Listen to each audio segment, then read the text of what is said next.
Hi all. നമ്മൾ ഇന്ന് നോക്കാൻ പോകുന്ന സെക്ഷൻ എന്ന് പറഞ്ഞാൽ നിങ്ങൾക്കറിയാമല്ലേ, കേട്ടറ്റ് എക്സാമിൻ്റെ നമ്മൾ ഇങ്ങോട്ട് അടുത്ത് എത്തിയിരിക്കുകയാണ്. അപ്പോൾ അതിൻ്റെ പേരിൽ നമ്മൾ പ്രാക്ടീസും കാര്യങ്ങളും ഒക്കെ മുറയായിട്ട് നടന്നുകൊണ്ടിരിക്കുകയായിരിക്കും. സോ നമുക്ക് മാത്സിലുള്ള ഒരു ടോപ്പിക് ഇന്ന് നമ്മൾ ഡിസ്കസ് ചെയ്യാൻ വേണ്ടിയിട്ട് പോവാണ്. ഓക്കെ, അപ്പോൾ അതിൽ ഏതൊക്കെയാണെന്നുള്ളത് നമുക്ക് നോക്കാം. അത് one of the important topics ആണെന്ന് തന്നെ പറയാം. നമ്മളിപ്പം കേട്ടറ്റിന് വേണ്ടി പ്രിപ്പയർ ചെയ്യുന്ന സമയത്ത് നമ്മൾ പഠിച്ചിരിക്കുന്ന ടോപ്പിക്സിൽ പെടുന്ന ഒരാളെ തന്നെയാണ് നമ്മൾ ഡിസ്കസ് ചെയ്യുന്നത്. അപ്പോൾ ആ കാര്യങ്ങളിൽ വരുന്ന ചോദ്യങ്ങൾ എന്തൊക്കെയാണ്, പ്രീവിയസ് ഇയർ ക്വസ്റ്റ്യൻസ് എന്തൊക്കെയാണ്, അങ്ങനെയുള്ള കാര്യങ്ങളെല്ലാം നമ്മളിന്നൊന്ന് പെട്ടെന്നൊന്ന് ഓടിച്ചു നോക്കുക. ഓക്കെ അല്ലേ? നോക്കിക്കേ, ഭിന്നസംഖ്യകൾ അഥവാ ഫ്രാക്ഷൻസ് എന്ന് പറയുന്ന ആളാണ് നമ്മൾ മെയിനായിട്ട് ഇന്ന് ഫോക്കസ് ചെയ്യാൻ വേണ്ടി പോകുന്ന ഒരു ടോപ്പിക്. അപ്പോൾ ഭിന്നസംഖ്യകൾ എന്ന് പറയുമ്പം അല്ലെങ്കിൽ ഫ്രാക്ഷൻസ് എന്ന് പറയുമ്പോൾ നിങ്ങൾക്കറിയാം എന്തൊക്കെയാണ് ഈ ഫ്രാക്ഷൻസിൽ പെടുന്നത് എന്നുള്ളത്. ഫ്രാക്ഷൻസ് വെറുതെ നിങ്ങൾക്ക് ഡയറക്റ്റ് ആയിട്ട് ഇപ്പം എന്താണ് ഫ്രാക്ഷൻ അല്ലെങ്കിൽ ഭിന്നസംഖ്യകളിൽ എന്തൊക്കെയാണ് അങ്ങനെയൊന്നും ചോദിച്ചിട്ടല്ല ചോദ്യങ്ങൾ ഉണ്ടാവാറ്. അത് നമ്മളിപ്പോൾ PYQ ചെയ്യുന്ന സമയത്ത് നിങ്ങൾക്ക് ഒന്നും കൂടെ ക്ലിയർ ആവും. അതായത് ചില ക്വസ്റ്റ്യൻസിന്റെ ഇടയിലായിട്ട് നമുക്ക് സ്ഥിരമായിട്ട് പണി തന്നുകൊണ്ടിരിക്കുന്ന ഒരാളാണ് ആര്? ഈ പറഞ്ഞിരിക്കുന്ന ഭിന്നസംഖ്യകൾ എന്ന് പറയുന്നത് അല്ലേ. അപ്പോൾ ഭിന്നസംഖ്യകൾ എന്താണെന്ന് അറിഞ്ഞാലും അതിലുള്ള ക്രിയകൾ അല്ലെങ്കിൽ അതിൽ ചെയ്യുന്ന എന്താ പറയുക പല ടൈപ്പ് സംഭവങ്ങൾ നമ്മൾ ഓപ്പറേഷൻസ് അതിൽ ചെയ്യാറുണ്ട്. ഇപ്പം അഡീഷൻ ആയിക്കോട്ടെ, സബ്ട്രാക്ഷൻ ആയിക്കോട്ടെ, ഇങ്ങനെയുള്ള കാര്യങ്ങളൊക്കെ ചെയ്യാനും അറിഞ്ഞാൽ മാത്രമേ ഉള്ളൂ ഏതൊരു ക്വസ്റ്റ്യന് നടുക്കും ഇതുപോലത്തെ ഒരാൾ വന്നു കഴിഞ്ഞാൽ നിങ്ങൾക്ക് ഡയറക്റ്റ് ആയിട്ട് ചെയ്യാൻ വേണ്ടി പറ്റുള്ളൂ. സോ നമ്മൾ ശ്രദ്ധിക്കാൻ പോകുന്നത് എന്തൊക്കെയാണ് ഭിന്നസംഖ്യകൾ, ഏതൊക്കെ ടൈപ്പ് ഭിന്നസംഖ്യകളുണ്ട്, ഭിന്നസംഖ്യകളിൽ ചെയ്യാൻ പറ്റുന്ന ചെറിയ ചെറിയ ക്രിയകൾ എന്തൊക്കെയാണ്, ഇത് ഇൻക്ലൂഡ് ചെയ്തിട്ടുള്ള കുറച്ച് പ്രീവിയസ് ഇയർ ക്വസ്റ്റ്യൻസും ഇത്രയും കാര്യങ്ങളായിരിക്കും നമ്മൾ ഇന്നത്തെ ഒരു വെബിനാർ കൊണ്ട് ഉദ്ദേശിക്കുന്നത്. അപ്പൊ നിങ്ങൾക്ക് ഇത് കഴിയുന്നതോടുകൂടി ഫ്രാക്ഷൻസ് എന്താണ്, ഈ പറഞ്ഞ പോലെ അതിൽ ചെയ്യുന്ന ക്രിയകൾ എന്തൊക്കെയാണ്, മെയിനായിട്ട് അതാണ് പഠിക്കേണ്ടത് അല്ലെ, എന്തൊക്കെ ഓപ്പറേഷൻസ് നമുക്ക് അതിൽ ചെയ്യാൻ പറ്റും, ഈ കാര്യങ്ങളെ കുറിച്ച് നിങ്ങൾക്ക് ഒരു നല്ല ധാരണ നമുക്ക് കിട്ടും. ഓക്കെ അല്ലേ? അപ്പൊ നമുക്ക് സ്റ്റാർട്ടിങ് തന്നെ തുടങ്ങാം. നോക്കിക്കോളൂ, ഭിന്നസംഖ്യകൾ എന്താണെന്ന് ആദ്യം പറയുന്നത് അല്ലെ. ഇപ്പൊ P/Q ഫോമിൽ എക്സ്പ്രസ് ചെയ്യാൻ പറ്റുന്ന നമ്പേഴ്സ് എന്ന് നമ്മൾ സ്ഥിരമായിട്ട് കേൾക്കുന്നതാണ്. P/Q എന്ന് പറയുമ്പോൾ എന്താ ഉദ്ദേശിക്കുന്നത്? അതിന്റെ മുകളിൽ ഒരാളുണ്ട്, താഴെയും ഒരാളുണ്ട്, ശരിയല്ലേ? അപ്പൊ P/Q എന്ന് പറയുന്ന രൂപത്തിൽ നിങ്ങൾക്ക് എഴുതാൻ പറ്റുന്ന ഏതൊരു സംഖ്യയും നമ്മൾ എന്ത് വിളിക്കും? ഭിന്നസംഖ്യ എന്ന് വിളിക്കും, അഥവാ ഫ്രാക്ഷൻസ് എന്ന് നമ്മൾ വിളിക്കും. അപ്പോ അതിൽ നിങ്ങൾക്കറിയാം ക്യൂവിന്റെ വില ഒരിക്കലും എന്താവാൻ പാടില്ല, 0 ആവാൻ പാടില്ല എന്ന് നമ്മൾ സ്പെഷ്യലായിട്ട് എടുത്തു പറഞ്ഞിട്ടുണ്ട്. അപ്പൊ എന്തായിരിക്കും അതിന്റെ കാരണം? ക്യൂവിന്റെ വില ഒരിക്കലും 0 ആവാൻ പാടില്ല എന്ന് പറയുന്നതിന്റെ കാരണം നിങ്ങൾക്ക് നോക്കിയാൽ മനസ്സിലാവും. ക്യൂ എവിടെയാണ് നിൽക്കുന്നത്? താഴെയാണ് അല്ലെ. അതായത് ഛേദം എന്ന് നമ്മൾ പറയും. അതിലേക്ക് നമുക്ക് വരാം. അംശം ഛേദം എന്നാണ് നമ്മൾ വിളിക്കുക. ഞാൻ അതൊന്ന് ഡീറ്റെയിൽ ആയിട്ട് നിങ്ങൾക്ക് പറഞ്ഞുതരാം. ഇപ്പൊ P/Q എന്ന രൂപത്തിൽ നമ്മൾ ഒരു സംഖ്യയെ എഴുതാന്ന് വിചാരിച്ചോളൂ. P/Q എന്ന് പറയുന്ന രൂപത്തിൽ നിങ്ങൾ ഒരു സംഖ്യനെ എഴുതുന്നു. അപ്പോൾ ഇതിൽ നോക്കിക്കേ, താഴെ ഭാഗവും മോൾ ഭാഗവുമായിട്ട് നിങ്ങൾക്ക് രണ്ടാൾക്കാരെ കാണാം അല്ലെ. ഞാൻ ഈ PQ എന്ന് പറയുന്നത് എന്താന്ന് വെച്ചാൽ നിങ്ങൾക്ക് നമ്പേഴ്സ് ആയിരിക്കും വരിക. ആ നമ്പേഴ്സിന് ജനറൽ ആയിട്ട് നമ്മൾ ABCD XY എന്നൊക്കെ പറയുന്ന പോലെ ഒരു P യും Q യും വെച്ചിട്ട് ജനറലൈസ് ചെയ്യാൻ വേണ്ടി എടുത്തു എന്ന് മാത്രമേ ഉള്ളൂ. വേറെ ഒന്നും അതിൽ കൊണ്ട് നിങ്ങൾ വിചാരിക്കേണ്ട. നമ്മൾ നമ്പേഴ്സിന് പകരം ജനറൽ ആയിട്ട് ഒരു P യും Q യും മാത്രം ഉപയോഗിക്കുന്നു, അത്രയേ ഉള്ളേ. അതിൽ ആദ്യം കാണുന്ന മുകളിൽ കാണുന്ന ഭാഗത്തിനെയാണ് നമ്മൾ എന്ത് വിളിക്കുക? ന്യൂമറേറ്റർ എന്ന് വിളിക്കുക, അഥവാ മലയാളത്തിൽ നമ്മൾ അതിനെ അംശം എന്ന് വിളിക്കും. അതേപോലെ താഴെ കാണുന്ന ഭാഗത്തിന് എന്ത് വിളിക്കും? ഡിനോമിനേറ്റർ അഥവാ ഛേദം എന്നാണ് വിളിക്കുക കേട്ടോ. അപ്പൊ ഈ രണ്ട് വാക്കുകൾ നിങ്ങൾക്ക് ഫെമിലിയർ ആയിരിക്കണം. കാരണം ഒരു ഭിന്നസംഖ്യ പറയണമെങ്കിൽ അല്ലെങ്കിൽ ഒരു സംഖ്യയെ ഭിന്നസംഖ്യ എന്ന് പറയണമെങ്കിൽ അതിൽ എന്തുണ്ടായിരിക്കണം? ഒരു ന്യൂമറേറ്ററും ഒരു ഡിനോമിനേറ്ററും നിർബന്ധമായിട്ടും ഉണ്ടായിരിക്കണം. ക്ലിയർ അല്ലേ? സോ P എന്ന് പറയുന്നത് എന്താണ്? നമ്മുടെ അംശമാണ്, അഥവാ ന്യൂമറേറ്റർ ആണ്. താഴെ കാണുന്ന ആളെ നമ്മൾ ഛേദം അഥവാ ഡിനോമിനേറ്റർ എന്ന് വിളിക്കും. അപ്പൊ ഇതിൽ Q 0 ആവാൻ പാടില്ല നമ്മൾ പറയാനുള്ളതിന്റെ കാരണം മറ്റൊന്നുമല്ല, ഡിനോമിനേറ്ററിൽ 0 വരുന്ന ഒരു കാര്യം നമ്മൾ ഇതുവരെ പഠിച്ചിട്ടില്ല അല്ലെ. നോട്ട് ഡിഫൈൻഡ് എന്നായിരിക്കും നിങ്ങൾ കേട്ടിട്ടുണ്ടായിരിക്കും. ഒരു ഏതൊരു ആളെ ആയാലും ഹരണം 0 കൊണ്ട് സാധ്യമല്ല നമ്മൾ പറഞ്ഞിട്ടില്ലേ. താഴെ 0 വന്നിട്ടുള്ള ഒരു ഹരണ രീതിയും നമ്മൾ പഠിച്ചിട്ടില്ല. ആ കാരണങ്ങൾ കൊണ്ട് തന്നെ ആയിരിക്കും ഇവിടെ നമ്മൾ താഴെ Q എന്ന് പറയുന്നതിന്റെ വില 0 ആവാൻ പാടില്ല എന്ന് പ്രത്യേകം എടുത്ത് പറയുന്നത്. അപ്പൊ എന്താണ് ഭിന്നസംഖ്യ എന്ന് ചോദിച്ചു കഴിഞ്ഞാൽ ഈ കോലത്തിൽ എഴുതാൻ പറ്റുന്ന ഏത് സംഖ്യയും എന്താണ്? ഭിന്നസംഖ്യ എന്ന് നിങ്ങൾക്ക് പറയാം. അപ്പൊ ഞാനൊരു ഉദാഹരണം കാണിച്ചു തരാം. 2/3 എന്ന് നിങ്ങൾ എഴുതി. ഇതൊരു ഭിന്നസംഖ്യ ആയിരിക്കില്ലേ അല്ലെ? 2/3. അവിടെ ഒരു അംശവും ഉണ്ട്, ഛേദവും ഉണ്ട്. ഇതിൽ അംശത്തിൽ ആരാ നിൽക്കുന്നത്? 2 ആണ് നമ്മുടെ അംശം, 3 ആണ് നമ്മുടെ ഛേദം. അതായത് ന്യൂമറേറ്റർ എന്ന് പറയുന്നത് 2 ആണ്, ഡിനോമിനേറ്റർ എന്ന് പറയുന്നത് 3 ആണ്. സോ ഒരു അംശവും ഒരു ഛേദവും ഉണ്ട്. അങ്ങനെ എഴുതുന്ന സംഖ്യയെ നമ്മൾ എന്ത് വിളിക്കുന്നു? ഒരു ഭിന്നസംഖ്യ എന്ന് വിളിക്കുന്നു. അപ്പൊ നിങ്ങൾക്ക് സ്വാഭാവികമായിട്ടും ഒരു സംശയം വരാം. 3 എന്ന് ഞാൻ വെറുതെ എഴുതി, ഇതൊരു ഭിന്നസംഖ്യ ആണോ അല്ലയോ? എങ്ങനെയായിരിക്കും നമ്മൾ ഇതിന്റെ ഒരു ഉത്തരം പറയാം? 3 എന്ന് വെറുതെ ഒരു സംഖ്യ എഴുതിയിട്ടേ ഉള്ളൂ അല്ലെ. അപ്പൊ 3 എന്ന് പറയുമ്പോൾ ഒന്ന് ആലോചിച്ച് നോക്കിയേ, അതിൽ ഛേദം എന്ന് പറയുന്ന ആളെ നിങ്ങൾ കാണുന്നില്ല എന്ന് പറഞ്ഞത് കൊണ്ട് അയാൾ ഒരു ഭിന്നസംഖ്യ അല്ലാതെ ആവുന്നുണ്ടോ? ഇല്ല. നിങ്ങൾക്ക് എന്ത് ചെയ്താൽ മതി? 3ന്റെ അടിയിൽ ഒരു ബൈ 1 ഇട്ട് കൊടുത്താൽ പോരെ. ബൈ 1 എന്ന് പറയുമ്പോൾ അതിന്റെ വില മാറുന്നുണ്ടോ? 3/1 എന്ന് പറഞ്ഞാൽ എത്ര തന്നെയാ? 3 തന്നെയാണ് അല്ലെ. അപ്പൊ നിങ്ങൾക്ക് ഛേദമില്ലാത്ത രൂപത്തിൽ ഏതെങ്കിലും ചോദ്യങ്ങളിൽ ഇങ്ങനെ കണ്ടു കഴിഞ്ഞാൽ ഉടനെ ചെയ്യേണ്ട കാര്യം എന്താ? ചിലപ്പോൾ കൂടെയുള്ള എല്ലാ സംഖ്യകൾക്കും ഛേദം ഉണ്ടാവും, ഈ സംഖ്യ മാത്രം ഒറ്റയ്ക്ക് നിൽക്കും. അപ്പൊ നമുക്കൊരു കൺഫ്യൂഷനാ, ഇതിനിപ്പോ എന്ത് ചെയ്യും? ഭിന്നസംഖ്യയുടെ കൂടെ എടുക്കാനും പറ്റുന്നില്ല, സാധാ പോലെ നിങ്ങൾക്ക് ആഡ് ചെയ്യാനും ഒന്നും പറ്റുന്നില്ല. അപ്പൊ ഇങ്ങനത്തെ സംഖ്യകൾ എന്ത് ചെയ്യും എന്നുള്ളൊരു സംശയം നിങ്ങൾക്ക് സ്വാഭാവികമായിട്ടും ചിലർക്കെങ്കിലും തോന്നിയേക്കാം. ആ സമയത്ത് നിങ്ങൾ ഉടനെ ചെയ്യേണ്ട കാര്യം എന്താ, ഹരണത്തിന്റെ സിമ്പൽ ഇട്ടു അല്ലെ, ബൈ എന്നിട്ടിട്ട് താഴെ ഒരു 1 എന്ന് പറയുന്ന ആളെ നിങ്ങൾ ഇട്ട് കൊടുക്കുക. അങ്ങനെ 1 ഇട്ട് കൊടുക്കുന്നത് കൊണ്ട് അതിന് എന്ത് വായിക്കും, നമ്മൾ 3/1 എന്ന് വായിക്കും. ഈ 3/1 എന്ന് പറയുന്നതും എന്ത് തന്നെയാണ്, ഒരു ഭിന്നസംഖ്യ തന്നെയാണ് അല്ലെ. കാരണം 3/1 എന്ന് പറയുമ്പോൾ ഉത്തരം എന്ത് തന്നെയാ, 3 തന്നെയല്ലേ. അതിൽ വ്യത്യാസം ഒന്നും വരുന്നില്ല, വിലയിൽ വ്യത്യാസം വരാത്തത് കൊണ്ട് നിങ്ങൾക്ക് അതിനെ ഒരു ഭിന്നസംഖ്യാ രൂപത്തിൽ എഴുതാൻ വേണ്ടി സാധിക്കും. അപ്പൊ ഇത് പ്രത്യേകം നോട്ട് ചെയ്യുക.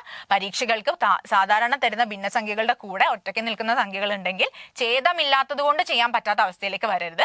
അങ്ങനെ ഛേദമില്ലെങ്കിൽ അവിടെയൊക്കെ നിങ്ങൾക്ക് ഹരിക്കുന്ന സിമ്പലും അടിയിൽ ഒരു 1 ഇട്ട് കൊടുത്താൽ മതിയാവും. അപ്പൊ നിങ്ങൾക്ക് എന്താണ് ഒരു ഭിന്നസംഖ്യ എന്ന് മനസ്സിലായില്ലേ? ഭിന്നസംഖ്യേനെ നിങ്ങൾ ഏത് രൂപത്തിലാണ് എഴുതാന്നുള്ളത് മനസ്സിലായല്ലോ. അതേപോലെ തന്നെ ഭിന്നസംഖ്യയുടെ താഴെ ഭാഗം ഒരിക്കലും 0 വരില്ല എന്നും ആലോചിച്ച് വെക്കുക. ഒറ്റയ്ക്ക് നിൽക്കുന്ന സംഖ്യകൾ ഉണ്ടെങ്കിൽ അതിന്റെ ഛേദഭാഗം നിങ്ങൾക്ക് 1 എന്ന് പറഞ്ഞു കൊടുക്കാം. ഇത്രയും കാര്യങ്ങൾ നിങ്ങളുടെ മൈൻഡിൽ ഉണ്ടായിരിക്കണം. ഇനി ഇത് വെച്ചിട്ടാണ് നമ്മൾ ബാക്കിയുള്ള കാര്യങ്ങളെ പറഞ്ഞു പോകുന്നത്. ഓക്കെ അല്ലേ? അപ്പൊ നമ്മൾ അടുത്തയിലേക്ക് കടക്കുവാണേ. വ്യത്യസ്തമായ ഭിന്നസംഖ്യകൾ ഞാൻ പറഞ്ഞിരുന്നു. ഭിന്നസംഖ്യകൾ ഒറ്റ രീതിയിലല്ല, ഒരുപാട് രീതിയിലുള്ള ഭിന്നസംഖ്യകൾ ഉണ്ടാവും. അപ്പൊ ഭിന്നസംഖ്യകളുടെ പല പല രീതികളെ കുറിച്ചാണ് നമ്മൾ അടുത്തത് നോക്കുന്നത്. So types of fractions. 3 fractions ആണ് പൊതുവെ നിങ്ങൾക്ക് ഉള്ളത്. 3 തരത്തിലുള്ള ഭിന്നസംഖ്യകളാണ് സാധാരണ ഉള്ളത്. ഓക്കെ, അപ്പൊ ആദ്യത്തേത് എന്താണ്, സാധാരണ ഭിന്നം എന്ന് പറയും. സാധാരണ ഭിന്നം അഥവാ പ്രോപ്പർ ഫ്രാക്ഷൻ എന്നാണ് നമ്മൾ വിളിക്കുക കേട്ടോ. സാധാരണ ഭിന്നം അഥവാ പ്രോപ്പർ ഫ്രാക്ഷൻ. അതേപോലെ വിഷമ ഭിന്നം ഉണ്ട് കേട്ടോ. വിഷമ ഭിന്നം അഥവാ എന്ത് പറയും നമ്മൾ, ഇംപ്രോപ്പർ ഫ്രാക്ഷൻ. വിഷമ ഭിന്നം അല്ലെങ്കിൽ ഇംപ്രോപ്പർ ഫ്രാക്ഷൻ എന്ന് പറയുമ്പോൾ എന്താ ഉദ്ദേശിക്കുന്നത്, ആളിൽ തന്നെ ഒരു വിഷമം ഉണ്ട് അല്ലെ. നമുക്ക് നോക്കാം എന്താന്നുള്ളത്, നമുക്ക് ഡീറ്റെയിൽ ആയിട്ട് നോക്കാം. അതേപോലെ അവസാനത്തെ ടൈപ്പാണ് മിശ്ര ഭിന്നം. മിശ്രം എന്ന് പറഞ്ഞാൽ മിക്സഡ് ആയിട്ട് കിടക്കുന്ന ആള്, അപ്പൊ മിക്സഡ് ഫ്രാക്ഷൻ. ഇങ്ങനെ 3 നമുക്ക് ഭിന്നസംഖ്യകളെ എന്ത് ചെയ്യാൻ പറ്റും, തരം തിരിക്കാൻ വേണ്ടി സാധിക്കും. അപ്പൊ ഏതൊക്കെയാണ് ആ 3 എണ്ണം? സാധാരണ ഭിന്നം, വിഷമ ഭിന്നം, മിശ്ര ഭിന്നം. ഇംഗ്ലീഷിലുള്ള പേരുകൾ കൂടെ നിങ്ങളൊന്ന് നോട്ട് ചെയ്ത് വെക്കാം. ഓക്കെ, അപ്പൊ ഓരോരുത്തരായിട്ട് നമുക്ക് എന്താണെന്നൊന്ന് പെട്ടെന്ന് നോക്കാം. ഇതിൽ ആദ്യം നമ്മൾ പറയാൻ പോകുന്നത് ആരെ കുറിച്ചാ, പ്രോപ്പർ ഫ്രാക്ഷൻ അഥവാ സാധാരണ ഭിന്നം എന്ന് പറഞ്ഞാൽ എന്താന്നുള്ളതാണ് കേട്ടോ. ആദ്യം നോക്കുന്നത് അംശം ഛേദത്തെക്കാളും ചെറുതായിരിക്കണം. അതാണ് ഞാൻ പറഞ്ഞത് തുടക്കത്തിലെ, ഒരു ഭിന്നസംഖ്യ എന്ന് പറയുമ്പം അംശം എന്താണ് ഛേദം എന്താണെന്നുള്ളത് അറിഞ്ഞാൽ മാത്രമേ ഇനി ഞാൻ പറയുന്ന കാര്യങ്ങൾ നിങ്ങൾക്ക് ക്ലിയർ ആയിട്ട് മനസ്സിലാവുള്ളൂ. ഓക്കെ അല്ലേ? അപ്പൊ ആലോചിച്ച് നോക്കുക, അംശവും ഛേദവും തന്നിട്ടുള്ള ആളെയാണല്ലോ നമ്മൾ ഭിന്നസംഖ്യ എന്ന് വിളിക്കുന്നത്. അതിൽ അംശം എന്ന് പറയുന്നത് എപ്പോഴും ഛേദത്തെക്കാളും ചെറിയ ആളായിരിക്കണം. ഇത് പഠിക്കാൻ എളുപ്പത്തിന് ഞാനൊരു ട്രിക്ക് പറഞ്ഞിരുന്നു. എന്താണ് ആ ട്രിക്ക് എന്ന് ആർക്കെങ്കിലും ഓർമ്മയുണ്ടോ? നിങ്ങൾ ഓർത്ത് നോക്കുക. നമുക്കിപ്പോ പരീക്ഷ നടത്തിയെന്ന് വിചാരിച്ചോളൂ. സ്കൂളിലൊക്കെ പരീക്ഷ നടത്തുകയാണ്, അല്ലെങ്കിൽ നമുക്കും ഇപ്പൊ പരീക്ഷ എഴുതിയിട്ട് മാർക്കൊക്കെ കിട്ടിയിട്ടുണ്ടാവുമല്ലോ. ആ സമയത്ത് നമ്മുടെ ചോദ്യ പേപ്പറിലെ മാർക്കിന്റെ അടിസ്ഥാനത്തിൽ ഉത്തരക്കടലാസിൽ ഒരു മാർക്ക് ടീച്ചർ ഇട്ട് തന്നിട്ടുണ്ടാവും. എങ്ങനെയാണ് ആ മാർക്കിന്റെ സ്കീം അല്ലെങ്കിൽ മാർക്ക് ഇട്ട് തരുന്ന രീതി എങ്ങനെയാണ്, അതൊന്ന് ആലോചിച്ച് നോക്കിയാൽ നിങ്ങൾക്ക് ഇത് പെട്ടെന്ന് പഠിക്കാൻ പറ്റും. കൺഫ്യൂഷൻ വരില്ല. മുകളിലാണോ താഴെയാണോ വലുത് എന്നുള്ളത് ഭയങ്കര ഒരു പ്രശ്നം അല്ലേ. അപ്പൊ ആ പ്രശ്നം സോൾവ് ചെയ്യുന്നതിനാണ് ഈ ഒരു ട്രിക്ക് ഞാൻ പറഞ്ഞു തന്നത്. സാധാരണ ഭിന്നമാണെങ്കിൽ സ്കൂളിലൊക്കെ കൊടുക്കുന്ന ആൻസർ ഷീറ്റിന് ആലോചിക്കാം. അപ്പൊ ആൻസർ ഷീറ്റിൽ നിങ്ങൾ മാർക്ക് കൊടുക്കുക എങ്ങനെയാ, അപ്പൊ നിങ്ങൾ 50 മാർക്കിൽ ഒരു പരീക്ഷ എഴുതി, അതിൽ നിങ്ങൾക്ക് ഒരു 35 മാർക്ക് കിട്ടി. നിങ്ങൾ എങ്ങനെയാ മാർക്ക് ഇട്ട് കൊടുക്കുക, 35/50 എന്നല്ലേ തിരിച്ചിടുവോ? 50/35 നമ്മൾ ആരും ഇടില്ല അല്ലെ. അപ്പൊ 35/50 എന്നാണ് നമ്മൾ ഇടുക. ഇതെന്തിന് ഉദാഹരണ, സാധാരണ ഫ്രാക്ഷൻ അല്ലെ, സാധാരണമായിട്ട് വരുന്ന ഒരു ഭിന്നത്തിന്റെ ഉദാഹരണമാണ് ഇത്. അങ്ങനെ പഠിച്ചു വെച്ചാൽ നിങ്ങൾക്ക് കൺഫ്യൂഷൻസ് ഒരു പരിധി വരെ കുറയ്ക്കാൻ പറ്റും. ഓക്കെ അല്ലേ പറഞ്ഞത്? അപ്പൊ നമ്മൾ ആദ്യം 35/50 എന്ന് എഴുതി വെച്ചിട്ടുണ്ട്. ഈ 35/50 എന്ന് പറഞ്ഞാൽ നിങ്ങൾക്ക് പരീക്ഷ കിട്ടിയ മാർക്കാന്ന് ആലോചിച്ചാൽ മതി. പരീക്ഷയിൽ കിട്ടുന്ന മാർക്ക് ഒരിക്കലും മുകൾ ഭാഗത്ത് എന്ത് വരില്ല, വലുത് വരില്ല അല്ലെ. അത്രയേ ഉള്ളൂ നമ്മുടെ സാധാരണ ഭിന്നത്തിലും നിങ്ങൾക്ക് പഠിക്കാൻ. പ്രോപ്പർ ഫ്രാക്ഷൻ ആണോ അല്ലെങ്കിൽ സാധാരണ ഭിന്നമാണോ? അങ്ങനെയാണെങ്കിൽ നമ്മുടെ ന്യൂമറേറ്റർ അല്ലെങ്കിൽ അംശം എന്ന് പറയുന്നത് എപ്പോഴും എന്തായിരിക്കും, ഛേദത്തേക്കാൾ ചെറിയ ആളായിരിക്കും. ക്ലിയർ അല്ലേ? അപ്പൊ ഇവിടെയുള്ള ഉദാഹരണങ്ങളൊക്കെ ഒന്ന് നോക്കിക്കേ. 12/50, 45/50. ഇതിലൊക്കെ നിങ്ങൾക്ക് കാണാം താഴെ കാണുന്ന ഛേദമാണ് വലുതായിട്ട് വരുന്നത്. ഓക്കെ ആണല്ലോ? അപ്പൊ ന്യൂമറേറ്റർ അല്ലെങ്കിൽ അംശം എന്ന് പറയുന്ന ആള് താഴെയുള്ള ആളെക്കാളും ചെറുതാണെങ്കിൽ നിങ്ങൾക്ക് എന്തു പറയാം, അതൊരു സാധാരണ ഭിന്നമാണെന്ന് പറയാം. ഒരു സാധാരണ ഭിന്നം അല്ലെങ്കിൽ എന്താണ്, പ്രോപ്പർ ഫ്രാക്ഷന്റെ എക്സാമ്പിൾ ആയിട്ട് നിങ്ങൾക്ക് പറയാം. ഇതാണ് നമ്മുടെ ആദ്യത്തെ ടൈപ്പ്. ഇനി ഞാൻ രണ്ടാമത്തതിലേക്ക് കടക്കുന്നു. ഇംപ്രോപ്പർ ഫ്രാക്ഷൻസ് അഥവാ വിഷമ ഭിന്നം. അപ്പൊ ഇംപ്രോപ്പർ ആയിട്ടുള്ള ഫ്രാക്ഷൻ അല്ലെങ്കിൽ വിഷമ ഭിന്നം എന്ന് പറഞ്ഞാൽ ഒന്നുമില്ല, നിങ്ങൾ സാധാരണ ഭിന്നത്തിൽ എന്ത് പഠിച്ചോ അതിനെ നേരെ തലതിരിച്ചിട്ടുള്ള ആള്. സാധാരണ ഭിന്നത്തിൽ ആരാ ചെറുത് നമ്മൾ പറഞ്ഞത്? പരീക്ഷാ പേപ്പർ ആലോചിക്കുക കേട്ടോ, പെട്ടെന്ന് ആലോചിച്ച് നോക്കിയാൽ നിങ്ങൾക്ക് മനസ്സിലാവും, ന്യൂമറേറ്റർ ആയിരിക്കും ചെറുത്. അപ്പോ ന്യൂമറേറ്റർ വലുതാവുകയാണെങ്കിൽ അയാളെ വിളിക്കുന്ന പേരായിരിക്കും എന്ത്, ഇംപ്രോപ്പർ ഫ്രാക്ഷൻ അഥവാ വിഷമ ഭിന്നം എന്ന് പറയുന്നത്. ഓക്കെ, അപ്പൊ തന്നിരിക്കുന്നതിൽ അംശം ഛേദത്തെക്കാളും എന്തായിരിക്കണം, വലുതായിരിക്കണം. തൊട്ടുമുന്നേ നമ്മൾ പ്രോപ്പർ പറഞ്ഞിരുന്നു, സാധാരണ. സാധാരണം. സാധാരണമാണെങ്കിൽ നമ്മുടെ ആൻസർ ഷീറ്റിൽ മുകളിൽ ആൾ ഒരിക്കലും വലുതാവില്ല അല്ലെ. അപ്പൊ മുകളിലത്തെ സംഖ്യ ചെറുതാണെങ്കിൽ അത് സാധാരണ ഭിന്നമാണെന്ന് നിങ്ങൾ പഠിച്ചു കഴിഞ്ഞെങ്കിൽ മറ്റേ ആളെ കൂടെ പഠിക്കണം എന്നില്ല. അങ്ങനെ അല്ലാത്ത ആൾക്കാർ ആരുണ്ടോ അയാളായിരിക്കും എന്തിൽ വരിക, വിഷമ ഭിന്നത്തിൽ വരിക. അങ്ങനെ പഠിച്ചു വെച്ചാൽ മതി. രണ്ടും കൂടെ ഒരുമിച്ച് പഠിക്കുമ്പോൾ ചിലപ്പോൾ കൺഫ്യൂഷൻ നിങ്ങൾക്ക് തോന്നുന്നുണ്ടെങ്കിൽ ഏതെങ്കിലും ഒരാളെ നിങ്ങൾ ഫിക്സ് ചെയ്ത് പഠിച്ചു വെക്കാം. അങ്ങനെ ചെയ്ത് കഴിഞ്ഞാൽ ഒരു ഗുണം എന്താണെന്ന് ചോദിച്ചു കഴിഞ്ഞാൽ നിങ്ങൾക്ക് തന്ന ചോദ്യത്തിലേക്ക് നോക്കുമ്പോൾ ഇപ്പൊ നിങ്ങൾ പഠിച്ച ആളല്ലെങ്കിൽ മറ്റേ ആള് അങ്ങനെ എഴുതിയാൽ മതി. അപ്പൊ രണ്ടും കൂടെ പഠിച്ച് നിങ്ങൾ കൺഫ്യൂഷൻ ആക്കേണ്ട ആവശ്യമില്ല. ഓക്കെ അല്ലേ പറഞ്ഞത്? അപ്പൊ എന്താണ് നമ്മുടെ വിഷമ ഭിന്നം എന്ന് പറഞ്ഞു കഴിഞ്ഞാൽ മുകൾ ഭാഗത്ത് വരുന്ന ആളായിരിക്കും വലുതായിട്ട് വരിക. അങ്ങനെ വന്നു കഴിഞ്ഞാൽ അത് വിഷമ ഭിന്നമായി മാറി. ഓക്കെ, സാധാരണ ഭിന്നത്തിന്റെ നേരെ ഓപ്പോസിറ്റ് ആണ് വിഷമ ഭിന്നം. അപ്പൊ രണ്ടെണ്ണം നമ്മൾ പറഞ്ഞു കഴിഞ്ഞേ. ഇനി മൂന്നാമത്തേലേക്ക് പോവാണ്. ഓക്കെ, അപ്പൊ മിക്സഡ് ഫ്രാക്ഷൻ അഥവാ മിശ്ര ഭിന്നം എന്ന് പറയുന്ന സമയത്ത് ശ്രദ്ധിക്കേണ്ട ഒരു കാര്യം എന്താണെന്ന് വെച്ച് കഴിഞ്ഞാൽ സാധാരണ നിങ്ങൾ ഇതുവരെ കണ്ട ടൈപ്പ് ഒരു ഫ്രാക്ഷൻ ആയിരിക്കില്ല. സാധാരണ നിങ്ങൾ ഇത്രയും നേരം കണ്ട പോലെ നിന്നും കുറച്ച് വ്യത്യസ്തമായ ആളാണ്. അയാളെ പെട്ടെന്ന് നമുക്ക് കണ്ടുപിടിക്കാൻ പറ്റും. സാധാരണയും അതേപോലെ നമ്മുടെ വിഷമവുമാണ് തമ്മിൽ മാറാൻ സാധ്യത കൂടുതൽ അല്ലെ. ആ രണ്ടാൾക്കാരോടും ഒരു സമയമില്ലാത്ത ആളാണ് നമ്മുടെ മിശ്ര ഭിന്നം. അതുകൊണ്ട് തന്നെ കാണുമ്പോൾ നിങ്ങൾക്ക് പെട്ടെന്ന് അതിനെ കണ്ടുപിടിക്കാൻ എളുപ്പം അല്ലെ. ഞാൻ ഉദാഹരണം കാണിച്ചു തരുമ്പോൾ നിങ്ങൾക്ക് പെട്ടെന്ന് മനസ്സിലാവും. അതിൽ എങ്ങനെയാ ഉണ്ടാവുന്നതോ ആദ്യം ഉദാഹരണം തരാം, അതല്ലേ നല്ലത്. ഇപ്പൊ 2/1/4 കണ്ടോ? ഇത്രയും തന്നെ നമ്മൾ കണ്ട അല്ലെങ്കിൽ നമ്മൾ ഇപ്പൊ പരിചയപ്പെട്ട രണ്ട് ഭിന്നസംഖ്യയുമായിട്ട് എന്തെങ്കിലും ബന്ധം ഇതിനുണ്ടോ? ഇല്ല, നല്ല വ്യത്യാസം ഉണ്ട് അല്ലെ. കാരണം എന്താ, ഇവിടെ ഒറ്റയ്ക്ക് ഒരു സംഖ്യ നിൽക്കുന്നത് കാണാം. അതാണ് നമ്മളൊരു പൂർണ്ണസംഖ്യ എന്നുള്ളത് കൊണ്ട് ഉദ്ദേശിച്ചത് കേട്ടോ. അപ്പൊ ഇങ്ങനെ വന്നു കഴിഞ്ഞാൽ ഒരു സംഖ്യ ഒറ്റയ്ക്ക് നിന്നിട്ട് അതിന്റെ കൂടെ നിങ്ങൾക്ക് ആരുണ്ടാവും? ഒരു സാധാരണ ഭിന്നം ഉണ്ടാവും. കണ്ടോ, ഒരു 1/4 കാണുന്നില്ലേ? ഇതാണ് നമ്മുടെ സാധാരണ ഭിന്നം. അപ്പം ഒരു പൂർണ്ണസംഖ്യ അതിനോട് തൊട്ടടുത്തൊരു സാധാരണ ഭിന്നവും കൂടെ വന്ന് നിൽക്കുന്ന മിക്സ്ഡ് ആയിട്ട് നിൽക്കുന്ന രൂപത്തിനെയാണ് നമ്മൾ എന്ത് വിളിക്കുക? മിക്സഡ് ഫ്രാക്ഷൻ അഥവാ മിശ്ര ഭിന്നം എന്ന് വിളിക്കുന്നത്. അപ്പൊ 3 ടൈപ്പ് നമ്മൾ പറഞ്ഞു കഴിഞ്ഞാൽ സാധാരണ ഭിന്നം പറഞ്ഞു, വിഷമ ഭിന്നം പറഞ്ഞു, അതേപോലെ മിശ്ര ഭിന്നം. ഇതില് വേറെ തന്നെ ഒരു കേസാണ് മിശ്രം എന്ന് പറഞ്ഞാൽ. അത് നിങ്ങൾക്ക് വലിയ കൺഫ്യൂഷൻ വരേണ്ട ഒരു ആവശ്യമില്ല, നേരെ കണ്ട ആളെ പിടി കിട്ടും അല്ലെ.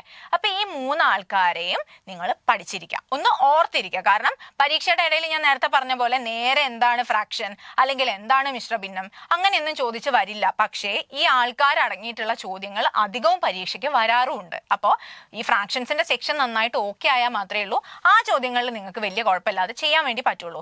ഓക്കെ ആണല്ലോ? അപ്പൊ നമ്മൾ 3 ടൈപ്പ് ആൾക്കാരെ പറഞ്ഞേ. അതിന്റെ ഉദാഹരണം നോക്കിക്കേ. 3.5, 3/1/2, 7/1/2, 6/1/4. എപ്പോഴും അങ്ങനെ ഉണ്ടാവുക. ഒരു പൂർണ്ണസംഖ്യ അതിന്റെ കൂടെ ഒരു ഫ്രാക്ഷനും ഉണ്ടാവും. അങ്ങനെ നിൽക്കുന്ന ആളെയാണ് നമ്മൾ മിശ്ര ഭിന്നം അഥവാ മിക്സഡ് ഫ്രാക്ഷൻ എന്ന് വിളിക്കുന്നത്.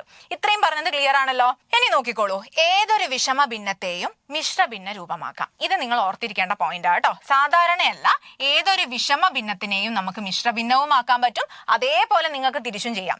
ആരെ? മിശ്ര ഭിന്നത്തിനെ വിഷമ ഭിന്നമാക്കി മാറ്റാനും സാധിക്കും. ഈ 2 പോയിന്റ് വളരെ ഇമ്പോർട്ടന്റ് ആണ്, വാലിഡ് പോയിന്റ്സ് ആണ്, ഓർത്തിരിക്കുക. വിഷമ ഭിന്നമാണോ അയാളെ നിങ്ങൾക്ക് എന്താക്കി മാറ്റാം? മിശ്ര ഭിന്നമാക്കി മാറ്റാം. ഇനി മിശ്ര ഭിന്നത്തിനെ തിരിച്ച് വിഷമ ഭിന്നമാക്കുന്നതിലും തെറ്റില്ല. രണ്ടും അങ്ങോട്ടും ഇങ്ങോട്ടും മാറ്റാൻ പറ്റുന്ന രൂപത്തിലുള്ള ആൾക്കാരായിരിക്കും. ഓക്കെ അല്ലേ? അപ്പൊ അതെങ്ങനെയാന്നുള്ളത് നമുക്കൊന്ന് നോക്കാം അല്ലെ. വിഷമ ഭിന്നത്തെ മിശ്ര ഭിന്നാക്കുന്ന രീതിയാണ് കേട്ടോ ഞാൻ ഇനി അടുത്ത് പറയാൻ വേണ്ടി പോകുന്നത്. അപ്പൊ ആദ്യം ചോദ്യം വെച്ചിട്ടുണ്ട്, ചോദ്യത്തിലൂടെ ചെയ്തിട്ട് നമുക്ക് ഡിസ്കസ് ചെയ്യാം. 8/3 ആണ് നമ്മുടെ ചോദ്യം. അപ്പൊ നിങ്ങൾ സാധാരണ പോലെ ഹരിക്കാം. 8 × 3 നമ്മൾ എങ്ങനെയാ ചെയ്യുക? 8 × 3 എന്ന് പറയുമ്പോൾ ആലോചിച്ച് നോക്കിയാൽ അറിയാം അല്ലെ. 8/3 എന്ന് പറയുമ്പോൾ നിങ്ങൾക്ക് ഹരണം ഓൾറെഡി അറിയുന്ന കാര്യം, അതുപോലെ ഹരിച്ചു പോയിക്കോളൂ. 3ൽ എത്ര തവണ? 2 തവണ പോകും. 2 × 3 പറയുമ്പോൾ 6 ആണ്, ബാക്കി വരുന്നത് 2. അപ്പോൾ ഇവിടെ നിർത്തണം. സാധാരണഗതിയിൽ നമ്മൾ ഹരിക്കുമ്പോൾ മുകളിൽ ദശാംശമൊക്കെ ഇട്ട് 0 ഒക്കെ ഇട്ടിട്ട് കണ്ടിന്യൂ ചെയ്തു പോകും. പക്ഷേ ഭിന്നസംഖ്യേനെ ഈ മിശ്ര രൂപത്തിൽ അല്ലെങ്കിൽ വിഷമത്തിലുള്ള ആളെ മിശ്രമാക്കാൻ വേണ്ടി മാറ്റുമ്പോൾ ആ രീതിക്ക് ചെയ്യാൻ വേണ്ടി ശ്രമിക്കുന്ന സമയത്ത് നിങ്ങൾ അതിനെ മുഴുവനാക്കി പോവരുത്. എവിടെ വരെയാണോ, ഏത് സ്റ്റേജിലാണോ നിങ്ങൾക്ക് ഇനി അടുത്ത സ്റ്റെപ്പിൽ പോവില്ല എന്ന് തോന്നുന്നത് ആ സ്റ്റേജിൽ നിങ്ങൾ എന്ത് ചെയ്യുക? സ്റ്റോപ്പ് ചെയ്യുക. അങ്ങനെയാണ് ചെയ്യേണ്ടത്.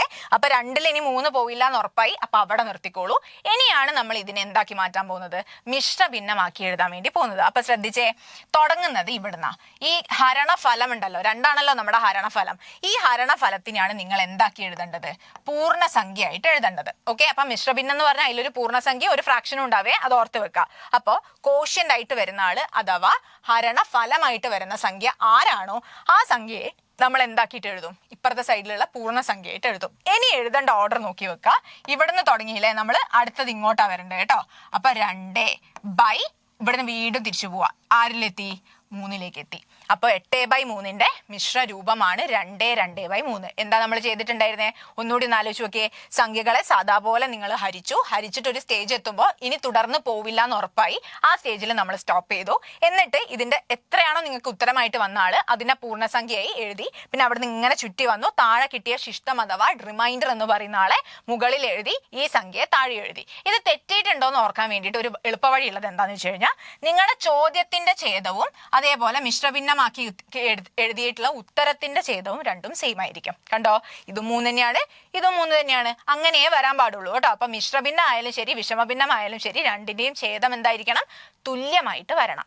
ഓക്കെ ആണോ? ഒറ്റ ഒരു എക്സാമ്പിളും കൂടെ നമുക്ക് ചെയ്തു നോക്കാം. 22/3 എങ്ങനെയായിരിക്കും ഇതിനെ നമ്മൾ ചെയ്യാം? കഴിയുന്നതും നിങ്ങളും കൂടെ ഒന്ന് വർക്ക്ഔട്ട് ചെയ്ത് നോക്കുക കേട്ടോ. അങ്ങനെ ആകുമ്പോൾ നിങ്ങൾക്ക് പറയുന്നതിന്റെ കൂടെ തന്നെ ചെയ്തു പോകുമ്പോൾ ഒന്നും കൂടെ നന്നായിട്ട് മനസ്സിലാവും. ഇങ്ങനെ കേട്ടിരിക്കുന്നതിനേക്കാളും എന്തുകൊണ്ട് ഒരു ബുക്കും പെന്നും കയ്യിൽ വെക്കുക, നമ്മുടെ കൂടെ തന്നെ ഒന്നും കൂടെ ചെയ്ത് നോക്കുക.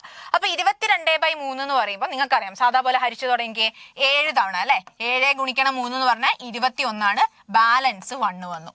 ശരിയാണല്ലോ. അപ്പൊ ഇതിനെ നമ്മൾ ഇനി എങ്ങനെയാ എഴുതുക? അതാണ് എനിക്ക് അറിയേണ്ടത്. എങ്ങനെ നമ്മൾ ഇതിനെ ഇനി മാറ്റി എഴുതും? ഇതുവരെ നിങ്ങൾ ചെയ്യും, ഇനി ഇതിനെ മാറ്റി എഴുതുക കൂടി വേണം. അപ്പോ ശ്രദ്ധിക്കേണ്ട കാര്യം, നമ്മൾ സ്റ്റാർട്ട് ചെയ്യുന്നത് ഇവിടുന്നാണ്. അവിടുന്ന് തുടങ്ങിയത് ഇങ്ങനെ ചുറ്റി വരണം. അപ്പൊ 7/1/3 ഈ ചോദ്യത്തിന്റെയും താഴെ 3 ഇവിടെയും 3. അത് രണ്ടും മാച്ച് ചെയ്ത് വരണം. എപ്പോഴും അങ്ങനെയേ വരാൻ പാടുള്ളൂ. അപ്പൊ നിങ്ങൾക്ക് അത് ഏകദേശം ശരിയാണെന്നുള്ളത് കണ്ടാൽ തന്നെ ഉറപ്പിക്കാൻ പറ്റും. ഇത്രയും പറഞ്ഞത് ഓക്കെ അല്ലേ? അപ്പൊ നമ്മൾ എന്തിലേക്ക് മാറ്റുന്നതാ ഇപ്പൊ പഠിച്ചത്? ഒരു വിഷമ ഭിന്നത്തിനെ മിശ്ര ഭിന്നമാക്കുന്ന രീതിയാണ് നമ്മൾ ഇപ്പൊ കണ്ടത്. ഇനി അടുത്തത് എന്തായിരിക്കും? അപ്പോ എന്തായിരിക്കും? മിശ്ര ഭിന്നത്തിനെ തിരിച്ച് എന്താക്കി മാറ്റുകയാണ് നമ്മൾ ഇനി? വിഷമ ഭിന്നമാക്കിയിട്ട് മാറ്റുകയാണ്. അപ്പൊ ആദ്യം നമ്മൾ വിഷമ ഭിന്നത്തിനെ മിശ്രമാക്കേണ്ടത് പഠിച്ചിരുന്നു. ഇനി അതേപോലെ നമ്മൾ ഈ മിശ്ര ഭിന്നത്തിനെ എന്താക്കി മാറ്റാൻ വേണ്ടി പോവാണ്? വിഷമ ഭിന്നമാക്കി മാറ്റാൻ വേണ്ടി പോവാ കേട്ടോ. അപ്പൊ അതും കൂടെ നമുക്കൊന്ന് നോക്കാം.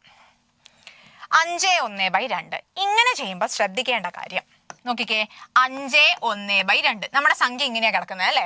അപ്പോൾ ആദ്യം ചെയ്യേണ്ട സ്റ്റെപ്പ് എന്താണെന്ന് ചോദിച്ചു കഴിഞ്ഞാൽ, ഞാൻ തൊട്ട് മുന്നേ നിങ്ങൾക്ക് പറഞ്ഞു തന്നിരുന്നു, നിങ്ങളുടെ ചോദ്യം വിഷമമായാലും ശരി മിശ്രഭിന്നമായാലും ശരി രണ്ടിന്റെയും ഛേദഭാഗം തുല്യമായിരിക്കണം എന്ന്. അത് ഇവിടെയും അങ്ങനെ തന്നെയാണ്. ഇതിന്റെ ഛേദം എത്രയാ വരുന്നത്? 2 അല്ലേ? അപ്പൊ നിങ്ങളുടെ ഉത്തരത്തിലും ആര് തന്നെ താഴെ വരണം? 2 വരണം. അത് ആദ്യം അങ്ങോട്ട് എഴുതി വെക്കാം. ഇവിടെ എന്താണോ ഛേദഭാഗത്ത് വരുന്നത് അത് തന്നെ നിങ്ങൾ ഇപ്പുറത്തും എന്ത് ചെയ്യണം? എഴുതി വെക്കണം. അതിനുശേഷം ചെയ്യേണ്ട കാര്യം, ഈ കിട്ടിയിരിക്കുന്ന ഛേദം അല്ലെങ്കിൽ തന്നിരിക്കുന്ന ഛേദത്തിനെ പൂർണ്ണസംഖ്യയുമായിട്ട് ഗുണിക്കുക. മറക്കരുതേ, താഴെയുള്ള ആളെ ഈ ഒറ്റയ്ക്ക് നിൽക്കുന്ന നമ്പറുമായിട്ട് എന്ത് ചെയ്യണം? ഗുണിക്കുക. ഇൻറ്റു ആണ് ചെയ്യേണ്ടത്. അപ്പൊ എന്ത് വന്നു? 2 × 5 വന്നു. എന്നിട്ട് അതിനോട് മുകളിൽ നിൽക്കുന്ന ആളെ കൂട്ടി എഴുതാം. പറഞ്ഞത് മനസ്സിലായോ? ഇത് നിങ്ങൾ ഇപ്പൊ തന്നെ പഠിക്കുക. താഴെ കാണുന്ന ആൾ ആരാണോ അയാളെ ഒറ്റയ്ക്ക് നിൽക്കുന്ന സംഖ്യയുമായിട്ട് ഗുണിക്കുന്നു. കിട്ടുന്ന ഉത്തരത്തിനെ നമ്മൾ മുകളിലത്തെ അംശവുമായിട്ട് കൂട്ടുന്നു. ഇങ്ങനെയാണ് അതിന്റെ ഓർഡർ. അപ്പൊ എന്താ വരാന്ന് പറഞ്ഞേ? അടിയിൽ /2 ഉണ്ടേ, പിന്നെ 2 × 5 10 + 1. അപ്പൊ നമ്മുടെ ഉത്തരം എത്രയാണ്? 11/2. ഈ 11/2 എന്ന് പറയുന്ന വിഷമ ഭിന്നത്തിന്റെ മിശ്ര രൂപമാണ് 5/1/2 എന്ന് പറയുന്നത്.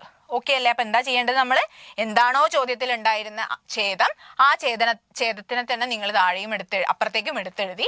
അതിനുശേഷം ഛേദവും ഒറ്റയ്ക്ക് നിൽക്കുന്ന സംഖ്യവുമായിട്ട് ഗുണിച്ചു. കിട്ടിയ ഉത്തരത്തിനെ 1 കൊണ്ട് കൂട്ടി. 1 എന്ന് പറഞ്ഞാൽ നമ്മുടെ അംശം എത്രയാണോ വരുന്നത് അയാളെ കൊണ്ട് കൂട്ടി. ആ കിട്ടിയ ആൻസർ ആണ് നിങ്ങൾ അംശത്തിൽ എഴുതേണ്ടത്. ഓൾറെഡി ഛേദത്തിൽ എന്താണോ വരിക അത് ഇപ്പുറത്തുള്ള ആളെ തന്നെ എടുത്തെഴുതിയാൽ മതി. അപ്പൊ ഇങ്ങനെ ചെയ്യുന്നതാണ് എന്താക്കുന്ന രീതി? ഒരു മിശ്ര ഭിന്നത്തിനെ വിഷമ ഭിന്നമാക്കി മാറ്റുന്ന രീതി എന്ന് പറയുന്നത്. ഇതേപോലെ അപ്പുറത്തെ ക്വസ്റ്റ്യൻ ഒന്ന് ആലോചിച്ച് നോക്കിയാൽ നമ്മൾ എങ്ങനെയാ എഴുതാ? 4/3/4 അല്ലെ? അപ്പൊ എന്തായിരിക്കും വരിക? 4/3/4 എന്ന് പറയുന്ന സമയത്ത് ആലോചിച്ച് നോക്കിയേ. 4/3/4 ഇതിൽ എന്ത് വരണം? താഴെ ഭാഗത്ത് ആരാ ഉള്ളത്? 4 അല്ലേ? ആ 4നെ തന്നെ നിങ്ങൾ ഉത്തരത്തിന്റെ താഴെ ഭാഗത്തും എഴുതണേ. ആ 4നെ തന്നെ നിങ്ങൾ എന്ത് ചെയ്യണം? നിങ്ങളുടെ ഉത്തരമാക്കി എഴുതുന്നതിന്റെ താഴെ ഛേദഭാഗത്തും ആ 4 തന്നെ വരുള്ളൂ. ഇനി അടുത്ത സ്റ്റെപ്പ് എന്ന് പറഞ്ഞു കഴിഞ്ഞാൽ ഈ 4നെയും ഈ 4നെയും കൂടെ നമ്മൾ എന്ത് ചെയ്യും? ഗുണിക്കും. ഓക്കെ, 4 × 4 നമ്മൾ ചെയ്യും. അതിനുശേഷം എന്ത് ചെയ്യുക? നിങ്ങൾ മുകളിൽ കാണുന്ന സംഖ്യയെ ആഡ് ചെയ്യുക. ഇത് മറക്കണ്ട. താഴെയുള്ള ആളെ ഇപ്പുറത്ത് നിൽക്കുന്ന ആളോട് ഗുണിക്കുന്നു. ഗുണിച്ചിട്ട് കിട്ടുന്ന ആളെ മുകളിലത്തെ ആളോട് പ്ലസ് ചെയ്യുന്നു. അപ്പൊ നമ്മുടെ ആൻസർ എന്തായി? 16 + 3/4 എന്ന് വന്നു അല്ലെ? 16 + 3 എന്ന് പറയുമ്പോൾ 19/4.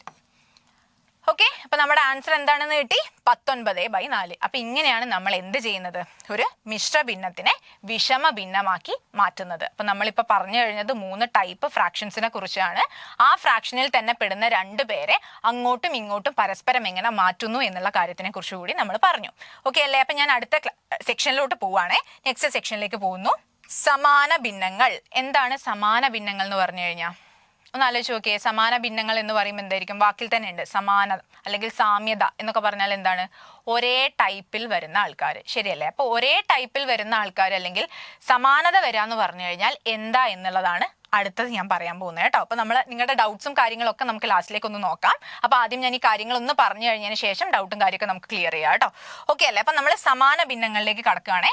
സമാന ഭിന്നങ്ങൾ എന്ന് പറയുമ്പോൾ ഒരു ഭിന്നസംഖ്യയുടെ അംശത്തിനെയും ഛേദത്തിനെയും നിങ്ങൾ എന്ത് ചെയ്യും? ഒരേ സംഖ്യ കൊണ്ട് തന്നെ ഗുണിക്കുകയോ ഹരിക്കുകയോ ചെയ്യാം. എന്ന് പറഞ്ഞാൽ എന്താണ്?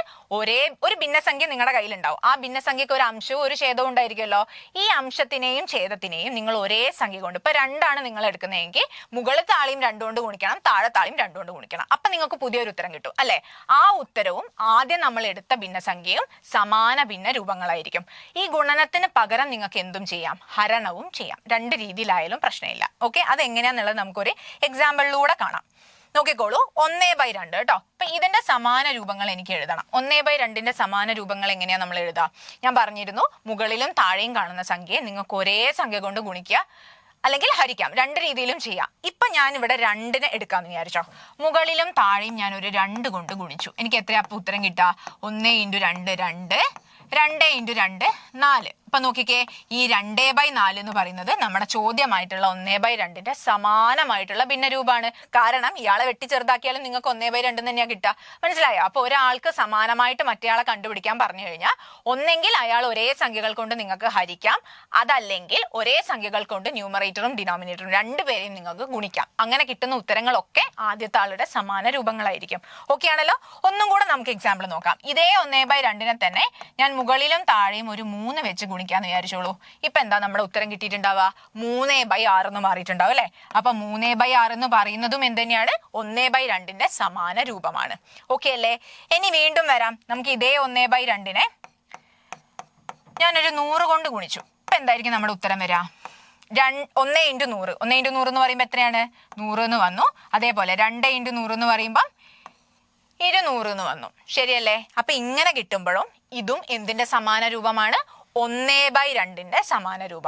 ക്ലിയർ ആയോ പറഞ്ഞത്? അപ്പൊ നമ്മൾ എടുത്തിരിക്കുന്ന സംഖ്യയുടെ സമാന രൂപങ്ങൾ കണ്ടുപിടിക്കാൻ എന്ന് പറഞ്ഞു കഴിഞ്ഞാൽ നിങ്ങൾ എന്താ ആലോചിക്കേണ്ടത്? നിങ്ങൾക്ക് തന്ന ആളുടെ ഏതെങ്കിലും മുകളിലും താഴെയുമുള്ള ആളെ ഒരേ സംഖ്യ കൊണ്ട് ഗുണിച്ച രൂപമാണോ അത്, അല്ലെങ്കിൽ ഒരേ സംഖ്യ കൊണ്ട് ഹരിച്ച രൂപമാണോ അതെന്ന് ചെക്ക് ചെയ്താൽ മതി. അപ്പൊ തന്നെ നിങ്ങൾക്ക് എന്ത് മനസ്സിലാവും? അവര് തമ്മിൽ സമാന രൂപങ്ങളാണോ എന്നുള്ളത് മനസ്സിലാക്കാൻ പറ്റും. അപ്പൊ ഇങ്ങനെയാണ് നമ്മൾ എന്ത് കണ്ടുപിടിക്കേണ്ടത്? സമാന ഭിന്നങ്ങളെ കണ്ടുപിടിക്കേണ്ടത് കേട്ടോ. തന്നിരിക്കുന്ന ആളെ ഒരേ സംഖ്യ കൊണ്ട് മുകളിലും താഴെയും ഗുണിക്കാം, അതല്ലെങ്കിൽ ഒരേ സംഖ്യ കൊണ്ട് മുകളിലും താഴെയും ഹരിക്കാം. ഓക്കെ ആണല്ലോ? അതിന്റെ മറ്റൊരു ചോദ്യമാണ് ഇത്. 10/30. ഈ 10/30 നിങ്ങൾക്ക് നോക്കുമ്പോൾ മനസ്സിലാവുന്നത് എന്താ? മുകളിലും താഴെയും നിങ്ങൾക്ക് ഒരേ സംഖ്യ കൊണ്ട് ഹരിച്ചൂടെ?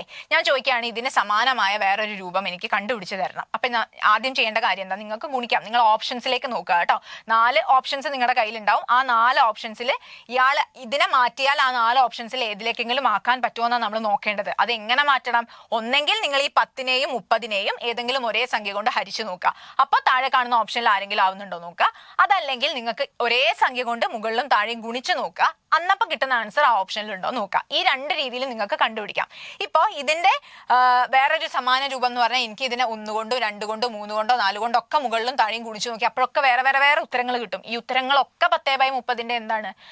സെയിം അല്ലെങ്കിൽ സമാന ഭിന്ന രൂപങ്ങളാ. പക്ഷെ ഞാൻ ഇവിടെ ഹരണം വെച്ചിട്ടൊന്ന് കാണിച്ചു തരാം. ഓക്കെ, അപ്പൊ ഇതിന്റെ ഹരണം എന്ന് പറയുമ്പോൾ ഈ 10/30 എന്ന് പറയുന്ന സംഖ്യയെ ഞാൻ ഇപ്പൊ 10 കൊണ്ട് ഹരിക്കാന്ന് വിചാരിച്ചോ. മുകളിൽ എന്തുകൊണ്ട് ഹരിക്കുന്നോ അതുകൊണ്ട് തന്നെ എവിടെയും ചെയ്യണം? താഴെയും ചെയ്യണം. അത് നിർബന്ധമാണ്. നിങ്ങൾക്ക് തന്ന സംഖ്യ ഏതുമായിക്കോട്ടെ, നിങ്ങൾ ചെയ്യുന്ന ക്രിയ എന്താണോ, ഗുണനമാണെങ്കിലും ഹരണമാണെങ്കിലും മുകളിൽ ചെയ്യുന്നുണ്ടെങ്കിൽ അത് താഴെയും നിർബന്ധമായിട്ടും ചെയ്തിരിക്കണം. ഇനി 10/10 എന്ന് പറഞ്ഞാൽ എത്രയാ ഉത്തരം? 1 അല്ലേ? 30/10 എന്ന് പറഞ്ഞാൽ എത്രയായി? 3 അപ്പൊ ഈ 10/30 സമാന രൂപമാണ് ആര്? 1/3 എന്ന് പറയുന്നത്. മനസ്സിലായോ? അപ്പൊ വ്യത്യസ്തമായിട്ട് നിങ്ങൾക്ക് സമാന രൂപങ്ങൾ കണ്ടുപിടിക്കാൻ പറ്റും. ഇനി വേണമെങ്കിൽ ഈ 1/3 ഇൻറ്റു 2/2 ചെയ്തു എന്ന് വിചാരിച്ചു. അപ്പൊ പുതിയ ഒരാളെ കിട്ടി, ആ ആളും നമ്മുടെ 10/30 എന്തായിരിക്കും? സമാന രൂപങ്ങളാണ്. അപ്പൊ അങ്ങോട്ടും ഇങ്ങോട്ടും ഒക്കെ നിങ്ങൾക്ക് മാറ്റിയും മറിച്ചൊക്കെ ചെയ്യാം. ചെയ്യേണ്ടതും ആലോചിക്കേണ്ടതും ഇത്ര മാത്രമാണ്. നിങ്ങൾ എടുക്കുന്ന സംഖ്യ അല്ലെങ്കിൽ നിങ്ങൾക്ക് തന്നിട്ടുള്ള സംഖ്യയെ ഒരേ സംഖ്യ കൊണ്ട് മുകളിലും താഴെയും ഗുണിച്ചതാണോ അല്ലെങ്കിൽ ഒരേ സംഖ്യ കൊണ്ട് മുകളിലും താഴെയും ഹരിച്ചതാണോ എന്നുള്ള കാര്യം ഒന്ന് ഓർപ്പിക്കാം. അങ്ങനെ ചെയ്തിട്ട് കിട്ടുന്ന ഉത്തരങ്ങളാണെങ്കിൽ അവരെപ്പോഴും സമാന ഭിന്നങ്ങളായിരിക്കും എന്നാണ് നമ്മൾ പറയാം. ഓക്കെ അല്ലേ? അപ്പൊ ഇത്രയും കാര്യങ്ങളാണ് നിങ്ങൾ ശ്രദ്ധിക്കേണ്ട അടുത്ത കാര്യം. ഇനി നമ്മൾ ഗുണന വിപരീതം അഥവാ വ്യുൽക്രമമാണ് നോക്കുന്നത്. ഗുണന വിപരീതം അല്ലെങ്കിൽ വ്യുൽക്രമം എന്ന് പറഞ്ഞു കഴിഞ്ഞാൽ എന്താ? അതിനെ വിളിക്കുന്ന പേരാണ് റെസിപ്രോക്കൽ അല്ലെങ്കിൽ മൾട്ടിപ്ലിക്കേറ്റീവ് ഇൻവേഴ്സ്. ഒരാളുടെ ഗുണന വിപരീതം കാണാൻ പറഞ്ഞാൽ അല്ലെങ്കിൽ വ്യുൽക്രമം കാണാൻ പറഞ്ഞാൽ ശരിക്കും പറഞ്ഞാൽ നല്ല എളുപ്പമാണ്. അതെന്താന്ന് ഞാൻ പെട്ടെന്നൊന്ന് പറഞ്ഞുതരാം. നോക്കിക്കേ, ഒരു ഭിന്നസംഖ്യയുടെ ഗുണന വിപരീതം അല്ലെങ്കിൽ ഈ പറഞ്ഞ വ്യുൽക്രമം കിട്ടുന്നതിന് നമ്മൾ എന്ത് ചെയ്താൽ മതി? അതിന്റെ അംശത്തിലെയും ഛേദത്തിലെയും സംഖ്യകൾ പരസ്പരം മാറ്റി എഴുതുക. എന്ത് ചെയ്താൽ മതി? നിങ്ങൾ എടുത്തിരിക്കുന്ന അംശവും ഛേദത്തിലെയും സംഖ്യകൾ പരസ്പരം എന്ത് ചെയ്യണം? മാറ്റി, അതായത് തല കുത്തനെ എഴുതുക എന്ന് പച്ച മലയാളത്തിൽ പറഞ്ഞാൽ അത്രയും ചെയ്താൽ മതി. എന്ത് ചെയ്യുക? നിങ്ങൾക്ക് തന്ന ഭിന്നസംഖ്യയെ നേരെ തല തിരിച്ചിട്ട് എഴുതിയിടുക. അതിന് ഉദാഹരണം ഞാൻ കാണിച്ചു തരാം. എനിക്ക് തോന്നുന്നു ഉദാഹരണം വെച്ച് പറയുമ്പോൾ നിങ്ങൾക്ക് ഒന്നും കൂടി എളുപ്പമായിരിക്കും. ഇവിടെ 2/1/4 ഉണ്ട് കേട്ടോ. ഈ ചോദ്യത്തിന് എങ്ങനെയാ തല തിരിച്ചിടുക? 2/1/4 തലതിരിച്ചിടാം എന്ന് പറയുമ്പം എങ്ങോട്ട് തല തിരിച്ചിടും എന്നുള്ളൊരു കൺഫ്യൂഷൻ വരുന്നില്ലേ? അപ്പൊ നിങ്ങൾ എന്ത് ചെയ്യാൻ പാടില്ല? ഇതിനെ തലതിരിക്കാനുള്ള രൂപത്തിലല്ല അത് കിടക്കുന്നത് അല്ലെ? അപ്പൊ നിങ്ങൾ ഇതിനെ എന്തിലേക്ക് മാറ്റണം? നമ്മൾ പറഞ്ഞ പോലെ വിഷമ ഭിന്നത്തിലേക്ക് മാറ്റിയതിന് ശേഷം മാത്രമേ ചെയ്യാൻ പറ്റുള്ളൂ. കാരണം മിശ്ര ഭിന്നത്തിൽ കിടക്കുന്ന ഒരാളെ റെസിപ്രോക്കൽ കാണാന്ന് പറഞ്ഞാൽ ഡയറക്ട്ലി പെട്ടെന്ന് ചെയ്യുന്നത് പോസിബിൾ അല്ല. അപ്പൊ നമുക്ക് ഇതിനെ പെട്ടെന്നൊന്ന് എന്താക്കി മാറ്റാം? വിഷമ ഭിന്നമാക്കിയിട്ട് മാറ്റാം. വിഷമ ഭിന്നം ആക്കുമ്പോൾ ചെയ്തിരുന്ന സ്റ്റെപ്പുകൾ കൂടെ ആലോചിക്കുക കേട്ടോ. നിങ്ങളും കൂടി ഒന്ന് ചെയ്തു നോക്കണേ. എന്തായിരിക്കും നമ്മൾ ആദ്യം ചെയ്തിട്ടുണ്ടായിരുന്നേ? താഴെ എന്താണോ ഉള്ളത് ആ ആളെ നമ്മൾ എവിടെ എഴുതണം? ഇവിടെയും താഴെ എഴുതണം അല്ലെ? 4 അവിടെ ഛേദത്തിൽ വന്നിരുന്നത്. നിങ്ങൾ ഇവിടെയും ആരെ തന്നെ എഴുതി? 4 എന്ന് ഛേദത്തിൽ എഴുതി. അതിനുശേഷം ചെയ്യേണ്ട കാര്യം എന്താ? ഈ സംഖ്യയെ പൂർണ്ണസംഖ്യയായിട്ട് ഗുണിക്കുക. 4 ഗുണിക്കണം 2 എത്ര കിട്ടി? 8 കിട്ടി. ഈ 8നോട് മുകളിൽ നിൽക്കുന്ന ആളെ എന്ത് ചെയ്യണം എന്നാ പറഞ്ഞിട്ടുണ്ടായിരുന്നത്? കൂട്ടണം എന്ന് നമ്മൾ പറഞ്ഞിരുന്നു അല്ലെ? അപ്പൊ നിങ്ങൾ ചെയ്യുന്നത് ഒന്നും കൂടെ റിവൈസ് ചെയ്തോളൂ. 4 ഗുണിക്കണം 2 8, 8 + 1 എത്രയായി? 9. അപ്പൊ 2/1/4 എന്ന് പറയുന്ന നമ്മുടെ മിശ്രഭിന്നത്തിന്റെ സമാനമായിട്ടുള്ള വിഷമ ഭിന്നം നമുക്ക് കിട്ടി 9/4. ഇനി ഇതാണ് നമ്മുടെ ചോദ്യമായിട്ട് നമ്മൾ എടുക്കുക അല്ലെ? കാരണം ഇയാളുടെ വ്യുൽക്രമം കാണണം അല്ലെങ്കിൽ മൾട്ടിപ്ലിക്കേറ്റീവ് ഇൻവേഴ്സ് ഗുണന വിപരീതം കാണാൻ പറഞ്ഞാൽ നേരെ തലയിരിച്ചിട്ടോളൂ. എന്താ വരിക? 4/9. എളുപ്പത്തിൽ കഴിഞ്ഞില്ലേ? ഒരു സംഖ്യയുടെ വ്യുൽക്രമം അല്ലെങ്കിൽ ഗുണന വിപരീതം എന്ന് പറഞ്ഞാൽ സംഖ്യയെ നേരെ തിരിച്ചിടുന്നതാ കേട്ടോ. അപ്പൊ അവിടുത്തെ ഒക്കെ നിങ്ങൾക്ക് നേരെ പറയാലോ. 3/4 എങ്ങനെ നിങ്ങൾക്ക് എഴുതാം? നേരെ എഴുതാം. 4/3 വളരെ എളുപ്പത്തിൽ കഴിഞ്ഞില്ലേ? ഇപ്പുറത്ത് 2/5 ആണെങ്കിൽ ഉത്തരം എത്ര വരും? 5/2. അപ്പൊ തന്നിരിക്കുന്ന ഭിന്നസംഖ്യയിലെ അംശത്തിനെയും ഛേദത്തിനെയും അങ്ങോട്ടും ഇങ്ങോട്ടും മാറ്റുന്ന പരിപാടിക്കാണ് നമ്മൾ റെസിപ്രോക്കൽ അഥവാ വ്യുൽക്രമം എന്ന് പറയുന്നത്. അതല്ലെങ്കിലുള്ള മറ്റൊരു പേരാണ് എന്ത്? മൾട്ടിപ്ലിക്കേറ്റീവ് ഇൻവേഴ്സ് ഗുണന വിപരീതം എന്ന് പറയുന്നത്. ഓക്കെ ആണല്ലോ? അപ്പൊ ഈ കാര്യം വലുതായിട്ടൊന്നും നോക്കാനില്ല. ജസ്റ്റ് ഒന്ന് ഓർത്ത് വെക്കുക. ഇയാളുടെ റെസിപ്രോക്കൽ എന്ന് പറഞ്ഞാൽ അല്ലെങ്കിൽ ഗുണന വിപരീതം എന്ന് പറയുമ്പോൾ അയാളെ നേരെ തല തിരിച്ച് നിങ്ങൾ എഴുതി വെക്കണം. ഇത്രയായി കഴിഞ്ഞാൽ നമ്മുടെ ആ വ്യുൽക്രമം എന്ന് പറയുന്നത് എന്താന്നുള്ളത് നിങ്ങൾക്ക് ക്ലിയർ ആയിട്ട് മനസ്സിലാവും. ശരിയല്ലേ? പ്രധാനപ്പെട്ട ഒരു കാര്യത്തിലേക്കാണ് ഞാൻ കടക്കുന്നത് കേട്ടോ. വളരെ ഇമ്പോർട്ടന്റ് ആയിട്ടുള്ള ഒരു കാര്യത്തിലേക്കാണ് കടക്കുന്നത്. അപ്പൊ നോക്കുക, ഭിന്നസംഖ്യകളുടെ സങ്കലനവും വ്യവകലനവും എന്ന് പറഞ്ഞാൽ എന്താ? അഡീഷൻ ആൻഡ് സബ്ട്രാക്ഷൻ രണ്ടുപേരെയും പഠിക്കുന്നുണ്ട്. Addition and subtraction of fractions. 2 fractions അല്ലെങ്കിൽ 2 ഭിന്നസംഖ്യകളെ കിട്ടിക്കഴിഞ്ഞാൽ ഇവയെ തമ്മിൽ എങ്ങനെ ആഡ് ചെയ്യാം, എങ്ങനെ മൈനസ് ചെയ്യാം, ഈ കാര്യം അറിയാതെ നമ്മുടെ ഈ ഫ്രാക്ഷൻസ് റിലേറ്റ് ചെയ്തിട്ടുള്ള ഒരു ചോദ്യം മുന്നോട്ട് പോവില്ല. ഓക്കെ, അപ്പൊ നിങ്ങൾ നന്നായിട്ട് ശ്രദ്ധിച്ചിരിക്കുക. ഒരേ ഛേദമുള്ള ഭിന്നസംഖ്യകളാണെങ്കിൽ തമ്മിൽ കൂട്ടുന്നതിനും അംശങ്ങൾ തമ്മിൽ കൂട്ടിയ അംശമായിട്ടും പൊതുഛേദം ഛേദമായിട്ടും എഴുതിയാൽ മതി. എന്താ എഴുതി പറഞ്ഞെന്ന് മനസ്സിലായോ? അപ്പൊ 2 സംഖ്യകൾ നിങ്ങൾക്ക് തരാന്ന് വിചാരിച്ചോ. ഈ 2 സംഖ്യയുടെയും താഴെ ഭാഗം സെയിം ആണ്. ഇപ്പൊ ഉദാഹരണം ഞാൻ കാണിച്ചു തരാം. 1/2 + 2/2 ഇങ്ങനെ തരുവാണെങ്കിൽ ഇതിന്റെ 2ന്റെയും ഛേദം ഒന്ന് നോക്കിക്കേ. 2 തന്നെയല്ലേ? അപ്പൊ 2ന്റെയും ഛേദം തുല്യമാണെങ്കിൽ പ്രത്യേകം നോട്ട് ചെയ്യുക. 2ന്റെയും ഛേദമാണെങ്കിൽ നമ്മൾ അറിയാണ്ട് താഴെ കാണുന്ന 2 + 2 4 എന്ന് എഴുതി പോവും. അങ്ങനെ ഒരിക്കലും ചെയ്യാൻ പാടില്ല. ചെയ്യേണ്ട കാര്യം എന്താണ്? താഴെയുള്ള സംഖ്യകൾ സെയിം ആണെങ്കിൽ അതിന് ഒറ്റ തവണ എഴുതാൻ പാടുള്ളൂ. അതിനെ പൊതുവായിട്ട് നിങ്ങൾ ഒരു തവണയാക്കി എടുത്ത് എഴുതാം. ഇത് പ്രത്യേകം നോട്ട് ചെയ്യുക കേട്ടോ. നിങ്ങൾ എന്താ ചെയ്യേണ്ടത്? താഴെ കാണുന്ന ഛേദഭാഗം രണ്ടും തുല്യമാണെങ്കിൽ ഉടനെ ചെയ്യേണ്ട പരിപാടി അതിനെ 2നെയും കൂടെ കൂട്ടി എഴുതാൻ നിൽക്കരുത്. അതിനെ പൊതുഛേദമായിട്ട് ഒറ്റ തവണ അങ്ങോട്ടേക്ക് മാറ്റി എഴുതാം. എന്നിട്ട് നിങ്ങൾ എന്ത് ചെയ്യുക? അംശത്തിനെ കൂട്ടിക്കോളൂ, കുഴപ്പമില്ല. അംശം കൂട്ടാം, പക്ഷെ ഛേദം തുല്യമാണെങ്കിൽ 2ഉം കൂടെ പ്ലസ് ചെയ്ത് വെക്കരുതേ. പ്രത്യേകം നോട്ട് ചെയ്യുക കേട്ടോ. അപ്പൊ 1 + 2 3. ഉത്തരം കിട്ടിയത് എങ്ങനെയാണെന്ന് മനസ്സിലായോ? ക്ലിയർ ആയിട്ട് ഓർത്ത് വെക്കുക. 2 ഭിന്നസംഖ്യകളുടെ ഛേദഭാഗം തുല്യമാണെങ്കിൽ ആ ഛേദത്തിനെ നിങ്ങൾ പൊതുഛേദമായിട്ട് ഒരിക്കൽ മാറ്റി എഴുതാനേ പാടുള്ളൂ, തമ്മിൽ കൂട്ടരുത്. കൂട്ടേണ്ടത് ആരെയാണ്? മുകളിൽ കാണുന്ന സംഖ്യകളാണ് കേട്ടോ. അപ്പൊ മുകളിലുള്ള 1ഉം 2ഉം കൂടെ കൂട്ടിയപ്പോൾ എന്തായി? 3 എന്ന് നിങ്ങൾ എഴുതി. താഴെയുള്ളത് 2ഉം 2 ആയതുകൊണ്ട് 2നെ ഒരിക്കൽ അങ്ങോട്ടേക്ക് എന്ത് ചെയ്തു? മാറ്റി എഴുതി. അപ്പൊ ഇതാണ് നമ്മുടെ ആൻസർ. അപ്പൊ ക്ലിയർ അല്ലേ? താഴെ കാണുന്ന ഛേദം തുല്യമാണെങ്കിൽ ഇതുപോലെ നിങ്ങൾക്ക് ചെയ്താൽ മതി. ഓക്കെ ആണോ? അപ്പൊ അഡീഷൻ്റെ നമ്മൾ പറഞ്ഞു. ഏകദേശം ഇതുപോലെ തന്നെയാണ് എന്ത് ചെയ്യേണ്ടത്? കുറയ്ക്കുന്ന കാര്യം കേട്ടോ. നിങ്ങൾ സങ്കലനം മാത്രമല്ല, നമ്മൾ വ്യവകലനം പറയുന്നുണ്ടല്ലോ. വ്യവകലനം മീൻസ് മൈനസ് ചെയ്യുന്നത്. ഓക്കെ, അപ്പൊ ആ മൈനസ് ചെയ്യാനും ഇതേ സംഭവം തന്നെയാണ്. എന്ന് പറഞ്ഞാൽ എന്തായിരിക്കും? നിങ്ങൾ ചെയ്യുന്ന സംഖ്യകളുടെ, ഇപ്പൊ അതേപോലെ ഉദാഹരണം ഞാൻ തരാം. 1 - 1/2 അല്ലെങ്കിൽ ഓക്കെ 4/2 - 1/2. ഇതാണ് നമ്മുടെ ചോദ്യം എന്ന് വിചാരിച്ചോളൂ. നേരത്തെ പറഞ്ഞത് എന്താണോ അത് തന്നെ നിങ്ങൾ ഫോളോ ചെയ്യുക. പ്ലസ് ചെയ്യാനായാലും ശരി, മൈനസ് ചെയ്യാനായാലും ശരി, താഴെയുള്ള രണ്ടുപേരും സെയിം ആയിരിക്കണം. താഴെയുള്ള രണ്ടുപേരും സെയിം ആണ്. നിങ്ങൾക്ക് നേരെ എന്ത് എഴുതാം? 2നെ ഒരു തവണ എടുത്ത് എഴുതാം. എന്നിട്ട് 4 - 1 3 എന്ന് എഴുതാം. അപ്പൊ നമ്മുടെ ഉത്തരം എത്രയായിട്ട് മാറി? 3/2 ആയിട്ട് മാറി. ഇത്രയും ഓക്കെ ആണോ? അപ്പൊ നമ്മൾ ചെയ്ത കാര്യങ്ങൾ എന്താ? 4/2 ഉണ്ട്, 1/2 ഉണ്ട്. ഇവരെ തമ്മിൽ എന്ത് ചെയ്യാണ്? നമ്മൾ മൈനസ് ചെയ്യാണ്. മൈനസ് ചെയ്യുമ്പോൾ താഴെ കാണുന്ന ആൾ ആരാണോ ആ ആൾക്കാരെ നേരെ നിങ്ങൾ ഒറ്റ തവണ അങ്ങോട്ട് മാറ്റി എഴുതുക. മുകളിൽ കാണുന്ന സംഖ്യകളെ തമ്മിൽ എന്ത് ചെയ്യുക? നേരെ മൈനസ് ചെയ്തിട്ട് എഴുതി വെക്കുക. ഓക്കെ അല്ലേ? ഇതേപോലെ 2 ഉദാഹരണങ്ങൾ അവിടെ ഉള്ളത്. 4/3 + 5/3. നിങ്ങളൊന്ന് ഉത്തരം ചെയ്ത് നോക്കിയിട്ട് പറഞ്ഞേ. രണ്ടിന്റെയും താഴ്ഭാഗം സെയിം ആയതുകൊണ്ട് ഒറ്റ തവണ 3 എന്ന് എഴുതി. മുകളിൽ എന്താണോ ഉള്ളത് അതിനെ തമ്മിൽ നേരെ കൂട്ടിക്കോളൂ. 4 + 5 എന്ന് പറഞ്ഞാൽ എത്രയായി? 9. 9/3 അല്ലേ? 9/3 എന്ന് പറഞ്ഞാൽ അതിനെ നിങ്ങൾക്ക് ചെറുതാക്കാൻ പറ്റില്ലേ? എങ്ങനെയാണ് 9/3 ചെറുതാക്കുക? 9/3 എന്ന് പറഞ്ഞാൽ എത്രയാണ്? 9/3. ആൻസർ നമുക്ക് തന്നെ അറിയാം അല്ലെ? 3 എന്ന് നിങ്ങൾക്ക് എഴുതാം. ഓക്കെ, ഇനി അതേപോലെ 4/15 - 6/15. ഇതിനെങ്ങനെ ചെയ്യും? 4/15 - 6 അല്ലെ? അപ്പൊ ഉത്തരം എഴുതുമ്പോൾ നിങ്ങൾക്കറിയാം താഴെ 2ഉം 15 ആയതുകൊണ്ട് അതിനൊരിക്കൽ 15 എന്ന് പറഞ്ഞ് എഴുതിയാൽ മതി. ന്യൂമറേറ്റർ നോക്കുമ്പോൾ 4 - 6 ആണ്. 4 - 6 എന്ന് പറയുമ്പോൾ എത്ര? ചെറുതെന്ന് വലുതാ. അപ്പൊ -2 ആയിരിക്കും ഉത്തരം വരിക. മുകളിൽ എന്ത് വന്നു? -2. അപ്പൊ നമ്മുടെ ഉത്തരം എത്രയാണ്? -2/15. ക്ലിയർ ആണല്ലോ? ഡിനോമിനേറ്റർ നോക്കുക കേട്ടോ. ഡിനോമിനേറ്റർ 2ഉം സെയിം ആണെങ്കിൽ അതിനൊരൊറ്റ വട്ടം നിങ്ങൾ ഇങ്ങോട്ടേക്ക് എഴുതിയാൽ മതി. ന്യൂമറേറ്ററിൽ എന്താണോ ഉള്ളത് അവരെ തമ്മിൽ മൈനസ് ചെയ്തിട്ട് ആൻസർ ആയിട്ടും എഴുതാം. ഓക്കെ, അപ്പൊ ഇങ്ങനെ ചെയ്ത് കഴിയാം. എപ്പോഴത്തെ കേസാണ് ഇത് ഇത്രയും എളുപ്പമായിട്ട് ചെയ്യാൻ പറ്റുന്നതിന്റെ കാരണം എന്താ? രണ്ടിന്റെയും ഛേദഭാഗം തുല്യമായിട്ട് വരുന്നത് കൊണ്ടാ. ഇനി അടുത്ത സ്വാഭാവികമായിട്ടുമുള്ള ഒരു ചോദ്യമാണ്, രണ്ടിന്റെയും ഛേദഭാഗം തുല്യമല്ലെങ്കിലോ? അല്ലെ? രണ്ടിന്റെയും ഛേദഭാഗം എപ്പോഴും തുല്യമായിട്ട് തരണം നിർബന്ധമൊന്നും ഇല്ലല്ലോ. ഇനി അങ്ങനെ അല്ലെങ്കിൽ നിങ്ങൾ എന്ത് ചെയ്യും? അപ്പോഴാണ് നമുക്ക് പുതിയ 2 കാര്യങ്ങൾ പഠിക്കാനുള്ളത്. വ്യത്യസ്ത ഛേദമുള്ള ഭിന്നസംഖ്യകൾ തമ്മിൽ കൂട്ടുന്നതിനും കുറയ്ക്കുന്നതിനും 2 വഴികളാണുള്ളത്. ഓക്കെ, 2 രീതിയിൽ നിങ്ങൾക്ക് ചെയ്യാം. അതിന് നമ്മൾ പറയുന്നത് ഒന്ന് ക്രോസ് മൾട്ടിപ്ലിക്കേഷൻ രീതി, അതുപോലെ രണ്ടാമത്തത് LCM രീതി. അപ്പൊ ക്രോസ് മൾട്ടിപ്ലിക്കേഷൻ രീതി നമുക്ക് ചെയ്യാനുണ്ട്. LCM എല്ലാവർക്കും അറിയുന്നതല്ലേ? ലെസാഗു എന്ന് പറയുന്ന ആളാണേ. അപ്പൊ അതെന്താ നമുക്ക് നോക്കാം. ഇപ്പൊ ക്രോസ് മൾട്ടിപ്ലിക്കേഷൻ രീതിയാണെങ്കിൽ എന്താന്നുള്ളത് നമുക്കൊന്നുകൂടി നോക്കാം. ഒരു ക്വസ്റ്റ്യൻ വെച്ചിട്ട് ചെയ്യാം അല്ലെ? ക്രോസ് മൾട്ടിപ്ലിക്കേഷൻ ആണ് ഞാൻ പറയുന്നത്. 2/6 + 1/3. ഇപ്പൊ 2/6 + 1/3 എന്ന് പറയുന്നില്ല. താഴെ നോക്കുമ്പോൾ തന്നെ നിങ്ങൾക്ക് മനസ്സിലായി രണ്ടും വ്യത്യസ്ത ആൾക്കാരാ. നേരത്തെ നിങ്ങൾക്ക് രണ്ടും സെയിം വരുന്നത് നമ്മൾ ചെയ്തിരുന്നത്. ഇവിടെ താഴെ ഒന്ന് 6 ആണ്, അപ്പുറത്തൊന്ന് 3 ആണ്. അപ്പൊ രണ്ടിന്റെയും ഛേദങ്ങൾ വ്യത്യസ്തമായി പോയി. അപ്പൊ ഒരിക്കലും നേരിട്ട് ഇനി ചെയ്യാൻ പറ്റില്ല എന്ന് ഉറപ്പാണ്. ആണല്ലോ? നിങ്ങൾ ഉറപ്പിക്കണം. താഴെയുള്ള ഛേദങ്ങൾ തുല്യമല്ലെങ്കിൽ ഡയറക്റ്റ് ആയിട്ട് നിങ്ങൾക്ക് ഒന്നും ചെയ്യാൻ പറ്റില്ല കേട്ടോ. അപ്പോൾ ഇതിനെ ഇനി എങ്ങനെ ചെയ്യും എന്നുള്ളതിൽ ആദ്യം പഠിക്കുന്നതാണ് ക്രോസ് മൾട്ടിപ്ലിക്കേഷൻ രീതി. ക്രോസ് മൾട്ടിപ്ലിക്കേഷൻ എന്താ? ഞാൻ എല്ലാ മെത്തേഡും ഒന്ന് പറഞ്ഞു തരാണേ. ഇതിൽ നിങ്ങൾക്ക് എളുപ്പമുള്ളത് ഏതാണോ അത് നിങ്ങൾക്ക് ഫോളോ ചെയ്തിട്ട് മുന്നോട്ടേക്ക് പഠിക്കാൻ ഉപയോഗിക്കാം കേട്ടോ. അപ്പൊ ചിലർക്ക് ചില മെത്തേഡുകളായിരിക്കും. അപ്പൊ എല്ലാവർക്കും എല്ലാം അറിയില്ല എന്ന് വിചാരിക്കരുത്. നിങ്ങൾക്ക് വേണ്ട എല്ലാ പോയിന്റ്സും ഞാൻ പറയുന്നുണ്ട്.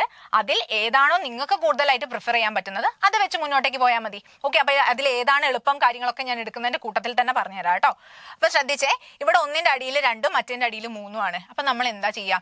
ഇതിനെ ക്രോസ് മൾട്ടിപ്ലൈ ചെയ്യാന്ന് പറയും. ക്രോസ് മൾട്ടിപ്ലൈ എന്ന് പറയുമ്പോൾ ശ്രദ്ധിക്കേണ്ട കാര്യം എന്ന് പറഞ്ഞാൽ ആദ്യത്തെ സംഖ്യയുടെ അംശത്തിനെയും രണ്ടാമത്തെ സംഖ്യയുടെ ഛേദത്തിനെയും തമ്മിൽ എന്ത് ചെയ്യുക? ഗുണിക്കുക. നല്ലോണം ശ്രദ്ധിക്കണം. ആദ്യത്തെ സംഖ്യയുടെ അംശവും രണ്ടാമത്തെ സംഖ്യയുടെ ഛേദവും തമ്മിൽ നിങ്ങൾ എന്ത് ചെയ്യുക? നേരെ ഗുണിക്കാം. ഇപ്പൊ എത്രയാ ഉത്തരം വരിക? 2 × 3. ഞാൻ ഇപ്പൊ ഇങ്ങനെ എഴുതി വെക്കുന്നേ ഉള്ളേ. നിങ്ങൾ ആദ്യം എന്ത് ചെയ്യണം? ആദ്യത്തെ സംഖ്യയുടെ അംശവും രണ്ടാമത്തെ സംഖ്യയുടെ ഛേദവും തമ്മിൽ ഗുണിച്ചു. എന്നിട്ട് ഇവിടെ എന്ത് ചെയ്യുക? നടുക്ക് പ്ലസ് ആണല്ലോ ഇവിടെ ചോദ്യത്തിൽ. അപ്പൊ നിങ്ങൾ ഇവിടെയും എന്ത് ചെയ്യണം? പ്ലസ് ഇടണം. ഇനി അതേസമയം മൈനസ് ആണെങ്കിലോ?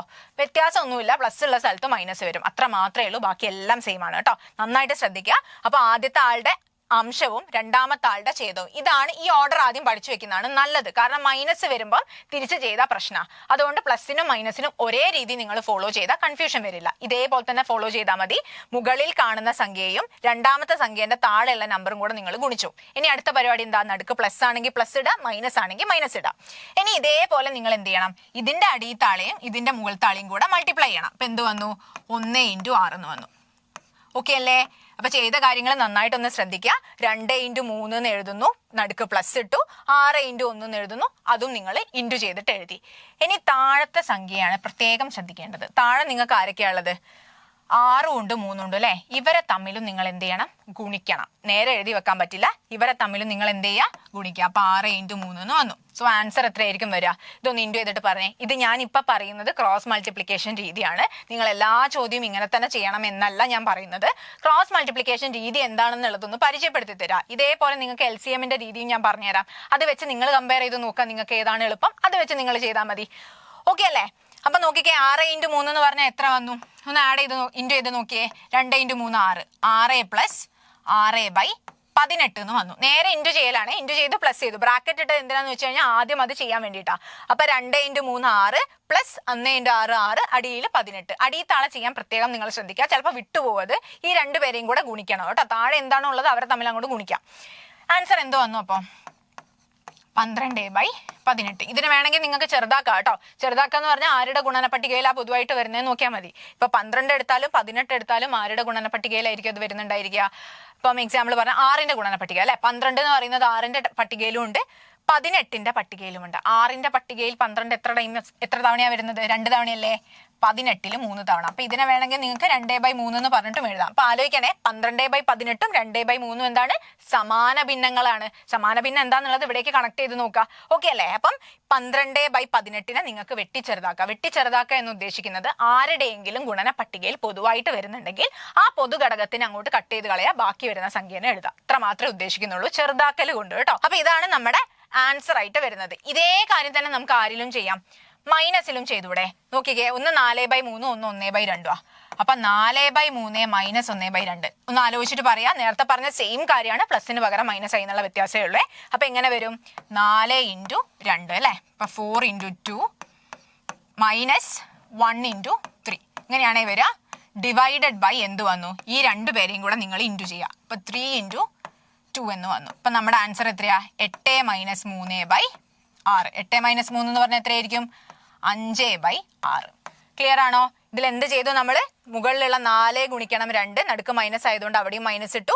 1 × 3 ചെയ്തു. അതേ ഡിവൈഡഡ് ബൈ 3 × 2 6. അപ്പൊ ഇത്രയും ചെയ്തപ്പോൾ നിങ്ങൾക്ക് ആൻസർ എത്ര കിട്ടി? 8 - 3 പറഞ്ഞാൽ 5 ആണ്.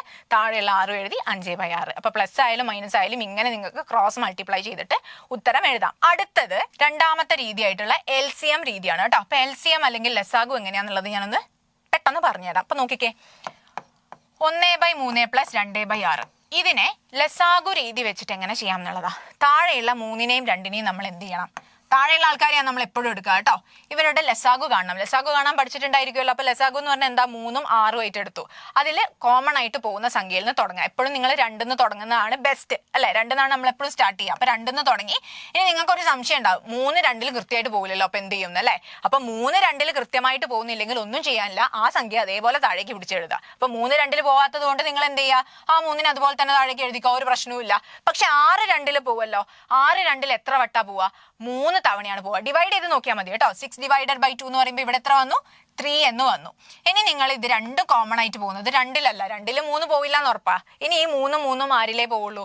3ലേ പോവുള്ളൂ. ആ 3നെ നിങ്ങൾ എടുത്തു. സോ ഇവിടെ ആൻസർ 1 എന്ന് വന്നു. 1 കിട്ടിയാൽ നിങ്ങൾക്ക് നിർത്താം കേട്ടോ.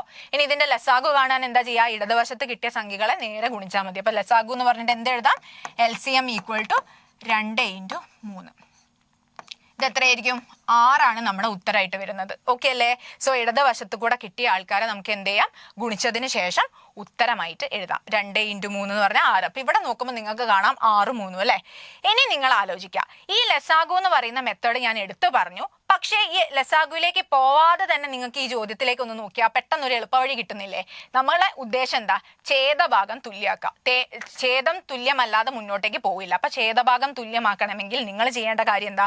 ഇവിടെ 6 ഉണ്ട് അല്ലെ, 6നെ 3 ആക്കാൻ എന്തായാലും ബുദ്ധിമുട്ടാ എന്ന് പറഞ്ഞാൽ ഗുണനമായിരിക്കണേ, അല്ലാതെ നിങ്ങൾക്ക് വേറെ ഒന്നും ചെയ്യാൻ പറ്റില്ല. പ്ലസ് ചെയ്തിട്ടോ മൈനസ് ചെയ്തിട്ടോ ഒന്നും ചെയ്യാൻ പറ്റില്ല.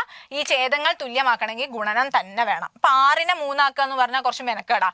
പക്ഷെ 3നെ തിരിച്ച് 6 ആക്കാൻ എളുപ്പമല്ലേ? 3നെ 6 ആക്കാൻ നമ്മൾ എന്താ ചെയ്യേണ്ടത്? നമുക്ക് കിട്ടിയിരിക്കുന്ന ലസാഗു 6 ആണേ, അത് ലസാഗു വെച്ച് ചെയ്യുന്നത്. ഇനിയിപ്പോ ലസാഗു നോക്കാണ്ട് തന്നെ നിങ്ങൾക്ക് വേണമെങ്കിൽ ചിലർക്കൊക്കെ അത് കത്തിയിട്ടുണ്ടാവും അല്ലെ, നോക്കാണ്ട് തന്നെ പെട്ടെന്ന് പറയാൻ പറ്റും, ഓ ഈ 3നെ നമുക്ക് 6 ആക്കാമല്ലോ.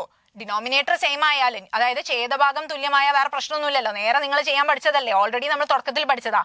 അപ്പോ ഈ ഡിനോമിനേറ്റർ 3നെ ഞാൻ 6 ആക്കാൻ വേണ്ടിയിട്ട് 2 കൊണ്ടല്ലേ എനിക്ക് ഗുണിക്കാൻ പറ്റുള്ളൂ, വേറെ ഒരു ക്രിയയും പറ്റില്ല, ഗുണനം മാത്രമേ പറ്റുള്ളൂ. അപ്പൊ 3നെ 6 ആക്കാൻ വേണ്ടി ഞാൻ എന്തുകൊണ്ട് ഗുണിച്ചു?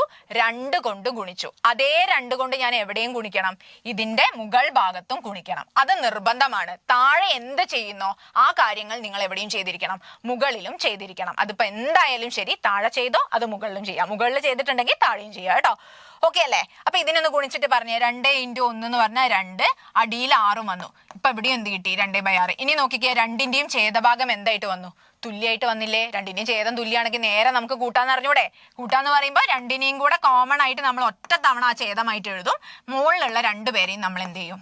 ആഡ് ചെയ്യും. അപ്പൊ നമ്മുടെ ആൻസർ എത്ര കിട്ടി? 4/6. അപ്പൊ ഇത് നിങ്ങൾക്ക് ഒറ്റയടിക്ക് 3നെ 6 ആക്കാൻ പറ്റുന്നുള്ള ലോജിക്ക് വെച്ചിട്ടും ചെയ്യാം. ഇതുപോലെ LCM വെച്ചാലും ഇവിടെ 6 കിട്ടുക. അങ്ങനെ 6 കിട്ടി അങ്ങോട്ട് ആലോചിക്കുക കേട്ടോ. ഇവിടെ 6 അല്ലാത്ത ഇയാൾ ഓൾറെഡി 6 തന്നെയാണ്.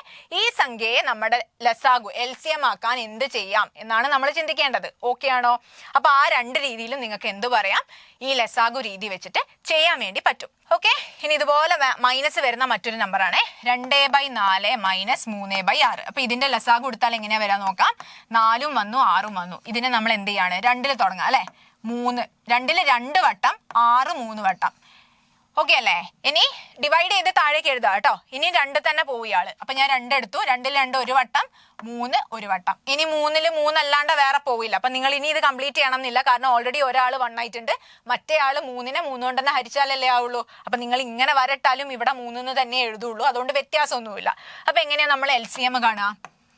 ഈ ആൾക്കാരെ മുഴുവൻ നമ്മൾ എന്ത് ചെയ്യും? ഗുണിക്കും.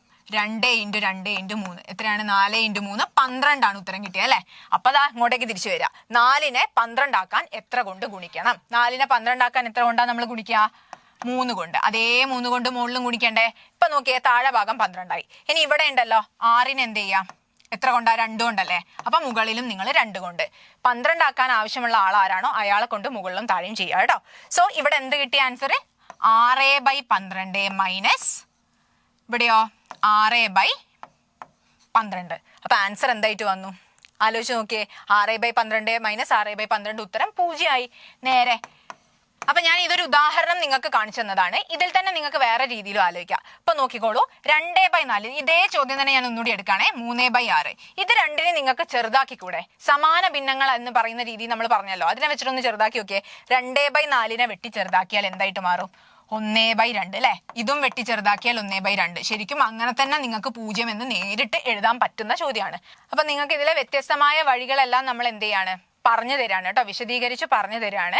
ആ സമയത്ത് നിങ്ങൾ ശ്രദ്ധിക്കേണ്ട കാര്യം, പല മെത്തേഡുകളും പലർക്കും എളുപ്പമായിരിക്കും. അതിലേതാണോ നിങ്ങൾക്ക് എളുപ്പം ആ മെത്തേഡ് വെച്ചിട്ട് മുന്നോട്ടേക്ക് പോവാം. ഓക്കെ ആണല്ലോ? അപ്പൊ ഈ കാര്യം കൂടെ നിങ്ങൾ പ്രത്യേകം ഒന്ന് ശ്രദ്ധിക്കാം. ഇനി വ്യത്യസ്തമായ ഛേദങ്ങളുള്ള 2ൽ കൂടുതൽ ഭിന്നസംഖ്യകൾ ഉണ്ടെങ്കിൽ ഏറ്റവും നല്ലത് എന്താണ്? LCM മെത്തേഡ് കേട്ടോ. അതായത് വ്യത്യസ്തമായ ഭിന്നസംഖ്യകൾ ഉണ്ടെന്ന് വിചാരിച്ചോ, വ്യത്യസ്തമായ ഭിന്നസംഖ്യകൾ നിങ്ങളുടെ കയ്യിൽ കിട്ടി, 2ഓ 2ൽ കൂടുതലോ ആൾക്കാർ ഒരേ സമയം ചോദ്യത്തിൽ വന്നു കഴിഞ്ഞാൽ അതിന്റെ അടിയിൽ കാണുന്ന ആൾക്കാർ വ്യത്യസ്തമാണെങ്കിൽ ഏറ്റവും നല്ല മെത്തേഡ് എന്താണ്? നമ്മുടെ LCM വെച്ചിട്ട് കാണുന്നതാ. അല്ലെങ്കിൽ നമ്മൾ നേരത്തെ പറഞ്ഞ പോലെ നേരെ ലോജിക്ക് വെച്ച് ആലോചിച്ചിട്ട് ഒരാളെ പോലെ നിങ്ങൾക്ക് ബാക്കി എല്ലാവരെയും മാറ്റാൻ പറ്റുമോ എന്ന് ആലോചിക്കുന്നതാണ് ഏറ്റവും നല്ല മെത്തേഡ്. ഓക്കെ അല്ലേ? നമ്മൾ ഇത്രയും പറഞ്ഞത്. ഞാൻ ഇനി അടുത്തതിലേക്ക് പോവാണേ. നിങ്ങൾ ചെയ്തത് കൂടെ ചെയ്യുന്നുണ്ടെന്ന് മനസ്സിലായി, നല്ല കാര്യം, സന്തോഷം. അപ്പൊ ആ കാര്യങ്ങൾ കൂടെ ചെയ്തു പോയിട്ട് കിട്ടുന്ന ഉത്തരങ്ങൾ നിങ്ങൾ എന്തായാലും നോക്കാം, നമ്മൾ ചെയ്യുന്നതുമായിട്ട് മാച്ച് ചെയ്യുന്നുണ്ടോ. ഇനി അഥവാ തെറ്റിപ്പോയാലും പ്രശ്നമില്ല, തെറ്റുമ്പോൾ നിങ്ങൾക്ക് മനസ്സിലാവൂലേ ഏത് ഏരിയയിലാണ് പ്രശ്നം പറ്റിയതെന്നുള്ളത്. ആ കാര്യങ്ങളൊക്കെ നിങ്ങൾ നന്നായിട്ട് നോട്ട് ചെയ്തിട്ട് അവിടെ തന്നെ എഴുതി വെക്കുക, ഇന്നതാണ് കാരണം എന്നൊക്കെ പറഞ്ഞ് നിങ്ങളുടെ നോട്ട് നിങ്ങളുടെ മാത്രമാക്കി മാറ്റുക. ആ സമയത്ത് നിങ്ങൾക്ക് വീണ്ടും അതെടുത്ത് പഠിക്കുന്ന സമയത്ത് ഒന്നും കൂടെ നന്നായിട്ട് കാര്യങ്ങൾ മനസ്സിലാവും. അപ്പൊ ഇത്രയും പറഞ്ഞത് ഓക്കെ അല്ലേ? ഞാൻ ഇനി അടുത്തത് പോകുന്നത്, നമുക്ക് കുറച്ച് പ്രീവിയസ് ഇയർ ക്വസ്റ്റ്യൻസ് നോക്കണ്ടേ അല്ലേ? അല്ലെ? നിങ്ങൾ ഇപ്പൊ പറഞ്ഞ ഫ്രാക്ഷൻസ് വെച്ച് വന്നിരിക്കുന്ന കുറച്ച് പ്രീവിയസ് ഇയർ ക്വസ്റ്റ്യൻസ് ആണ് കേട്ടോ. അപ്പോൾ ഞാൻ ഇതിൽ അഡീഷനും സബ്ട്രാക്ഷനെ പറഞ്ഞിട്ടുള്ളൂ. ഗുണനം എന്ന് പറയുമ്പോൾ പ്രത്യേകിച്ച് വ്യത്യാസമൊന്നുമില്ല. ഗുണനം എന്ന് പറഞ്ഞാൽ എന്താ, അതും കൂടെ ഞാനൊന്ന് സ്പീഡിൽ പറഞ്ഞുതരാം കേട്ടോ. ഇപ്പൊ 1/2 ഇൻറ്റു 1/2 എന്ന് പറയുമ്പോൾ നിങ്ങൾക്ക് നേരെ ഗുണിക്കാം. ആഡ് ചെയ്യുമ്പോൾ ഛേദം തുല്യമാവണം, മൈനസ് ചെയ്യുമ്പോഴും ഛേദം തുല്യമാവണം എന്ന് പറഞ്ഞിരുന്നു. ഗുണനത്തിനും ഹരണത്തിനും ദൈവം സഹായിച്ച ആ പ്രശ്നമൊന്നുമില്ല. ഓക്കെ, അപ്പൊ നിങ്ങൾ അത് ഓർത്ത് വെക്കുക. ഗുണനമായാലും ശരി ഹരണമായാലും ശരി ഛേദത്തിനെ തുല്യമാക്കുന്ന കാര്യത്തിനെ പറ്റി ചിന്തിക്കേ വേണ്ട. നേരെ നിങ്ങൾക്ക് ഗുണിച്ചു പോവാം. ഹരണവും അങ്ങനെ തന്നെയാണ് കേട്ടോ. ഞാൻ പറഞ്ഞുതരാം. ഇപ്പൊ ഗുണനമാണെങ്കിൽ നിങ്ങൾ അംശത്തിനെയും ഗുണിക്കണം ഛേദത്തിനെയും ഗുണിക്കണം. വ്യത്യാസമുണ്ട്. മറ്റേത് രണ്ടിന്റെയും ഛേദം സെയിം ആണെങ്കിൽ അതിനെ പൊതുവായിട്ട് നമ്മൾ എടുത്തെഴുതാറേ ഉള്ളായിരുന്നു. പക്ഷേ ഗുണനത്തിന്റെ കേസിൽ താഴെയുള്ള ആളെയും നിങ്ങൾ ഗുണിച്ചിരിക്കണം. അപ്പൊ ഇതിന്റെ ഉത്തരം എന്താ വരിക? 1 × 1 1/2 × 2 4 എന്ന് വരും കേട്ടോ. കൃത്യമായിട്ട് അങ്ങനെ തന്നെ ചെയ്യണേ. ഇനി നോക്കിക്കോളൂ, ഹരണമാണെങ്കിലോ ഇപ്പൊ 1/2 ഹരിക്കണം 1/2 ഇങ്ങനെ വന്നു കഴിഞ്ഞാൽ ചെയ്യേണ്ട കാര്യം ഇത്രയേ ഉള്ളൂ. ആദ്യത്തെ സംഖ്യയെ അതുപോലെ തന്നെ എഴുതി വെക്കാം. ഓക്കെ, ആദ്യത്തെ സംഖ്യ എന്ത് ചെയ്യുക? അതുപോലെ തന്നെ എഴുതി വെക്കുക. ഹരണത്തിന് ശേഷം ആരാണോ ഉള്ളത് അയാളെ വിൽക്രമം നിങ്ങൾ എന്ത് ചെയ്യുക? ഗുണിക്കുക. എന്ന് പറഞ്ഞാൽ എന്താ, ഈ ഹരണം എന്ന് പറയുന്ന ചിഹ്നത്തിനെ മാറ്റി ഗുണനമാക്കുക. രണ്ടാമത്തെ ആളെ നേരെ തലകുത്തനെ എഴുതാം.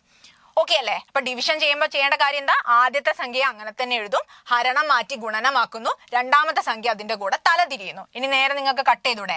രണ്ടും വെട്ടിപ്പോക്കിയല്ലേ? അപ്പൊ നമ്മുടെ ഉത്തരം എത്രയായി? 1 എന്നായിട്ട് മാറി. അംശത്തിലും ഛേദത്തിലും ഒരേ ആൾക്കാർ വരാണ്, നടുക്ക് ഗുണനവുമാണെങ്കിൽ അവരെ നമുക്ക് കട്ട് ചെയ്യാം കേട്ടോ. അപ്പൊ ഞാൻ ജസ്റ്റ് അതൊന്ന് സൂചിപ്പിച്ചു എന്നേ ഉള്ളൂ. ഇനി നിങ്ങൾ ശ്രദ്ധിക്കേണ്ട അടുത്തൊരു ചോദ്യമാണ്, 2/3 1 മടങ്ങിന് തുല്യമായത് എത്രയാന്ന് അല്ലെ? ഒരാളുടെ മടങ്ങ് എന്ന് പറയുമ്പോൾ ഉടനെ ആലോചിക്കേണ്ട കാര്യം ഗുണനമാണ്. പ്രത്യേകം നോട്ട് ചെയ്യുക, മടങ്ങ് എന്ന് പറഞ്ഞു കഴിഞ്ഞാൽ ഇത്ര ടൈംസ് എന്ന് പറഞ്ഞു കഴിഞ്ഞാൽ ഗുണനമാണ് ഉദ്ദേശിക്കുന്നത്. ഓക്കെ, സോ ഇതിന്റെ ആൻസർ കാണണമെങ്കിൽ 2/3 × 1 1/2 ആണ് വരുന്നത്. അപ്പൊ നമ്മൾ പറഞ്ഞിരുന്നു മിശ്രഭിന്നം കയറി വന്നു അല്ലെ? ഈ മിശ്രഭിന്നത്തിന് എന്താക്കി മാറ്റണം? നിങ്ങൾ വിഷമമാക്കി മാറ്റണ്ടേ? പെട്ടെന്ന് പറഞ്ഞ് എന്താണ് വിഷമമാക്കി മാറ്റുമ്പോൾ ചെയ്യാൻ പറ്റുന്ന കാര്യം? 2ന് അടിയിൽ തന്നെ എഴുതി വെച്ചു. 2 × 1 2, 2 + 1 3, നേരെ വന്നു അല്ലെ?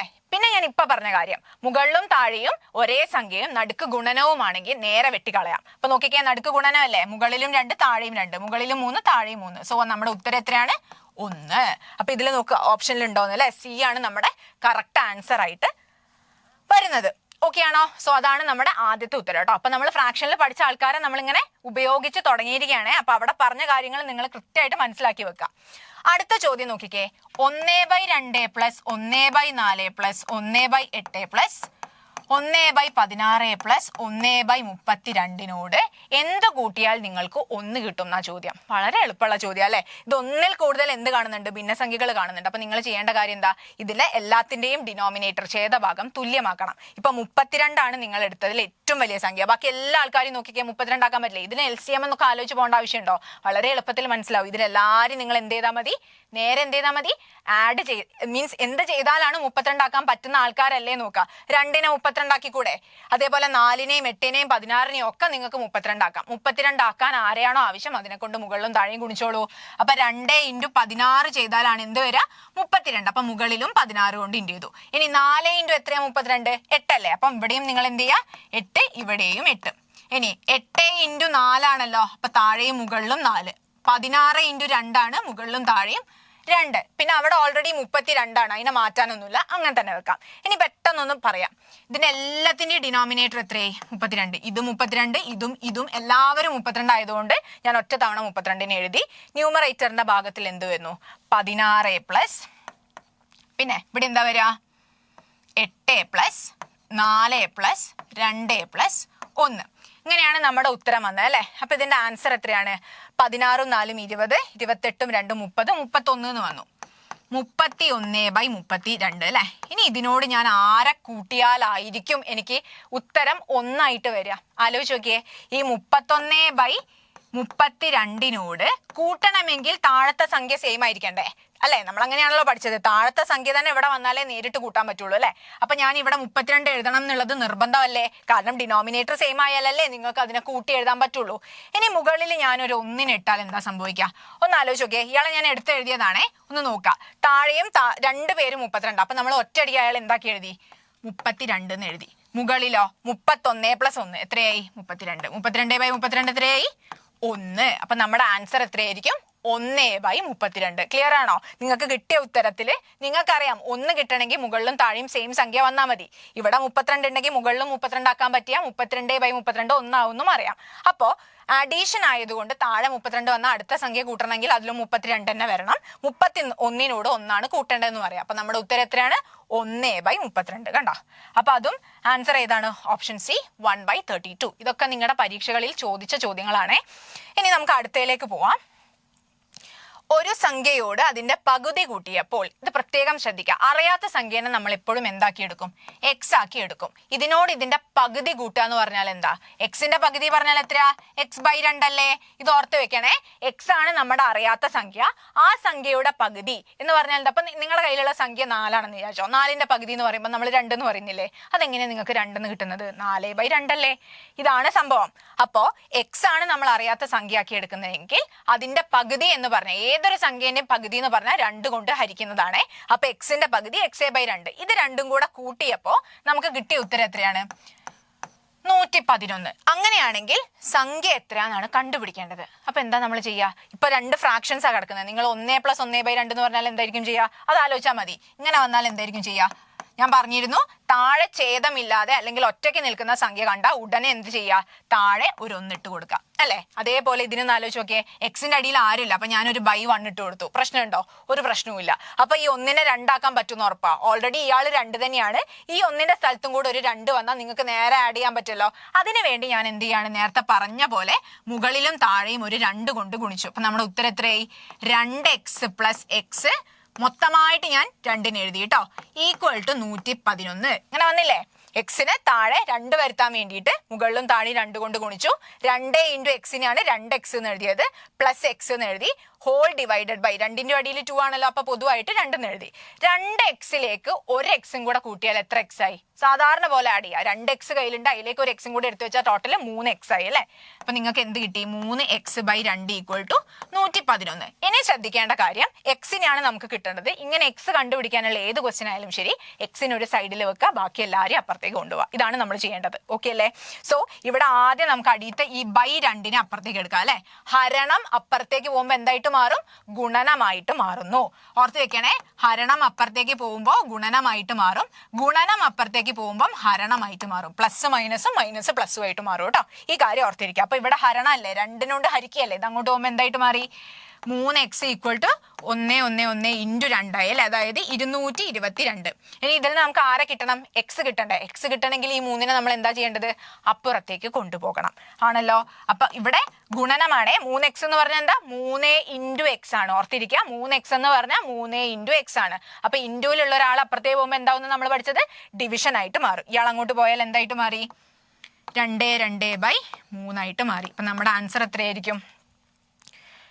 2/2 അല്ലെ? ഡിവൈഡ് ചെയ്ത് നോക്കാം എത്രയാണ് ആൻസർ വരുന്നതെന്ന്. 2/2 എത്ര വന്നു? 7 തവണ 21, ബാക്കി എത്രയാണ്? 12. അപ്പൊ 4 തവണ 74 ആൻസർ. നോക്കുമ്പോൾ ഓപ്ഷൻ എ എത്രയാണ്? 74. അതാണ് നമ്മുടെ കറക്റ്റ് ആൻസർ ആയിട്ട് വരുന്നത്. ഇനി ഒരൊറ്റ ചോദ്യം കൂടെ നമുക്ക് നോക്കാം. 1/2x അല്ലെ?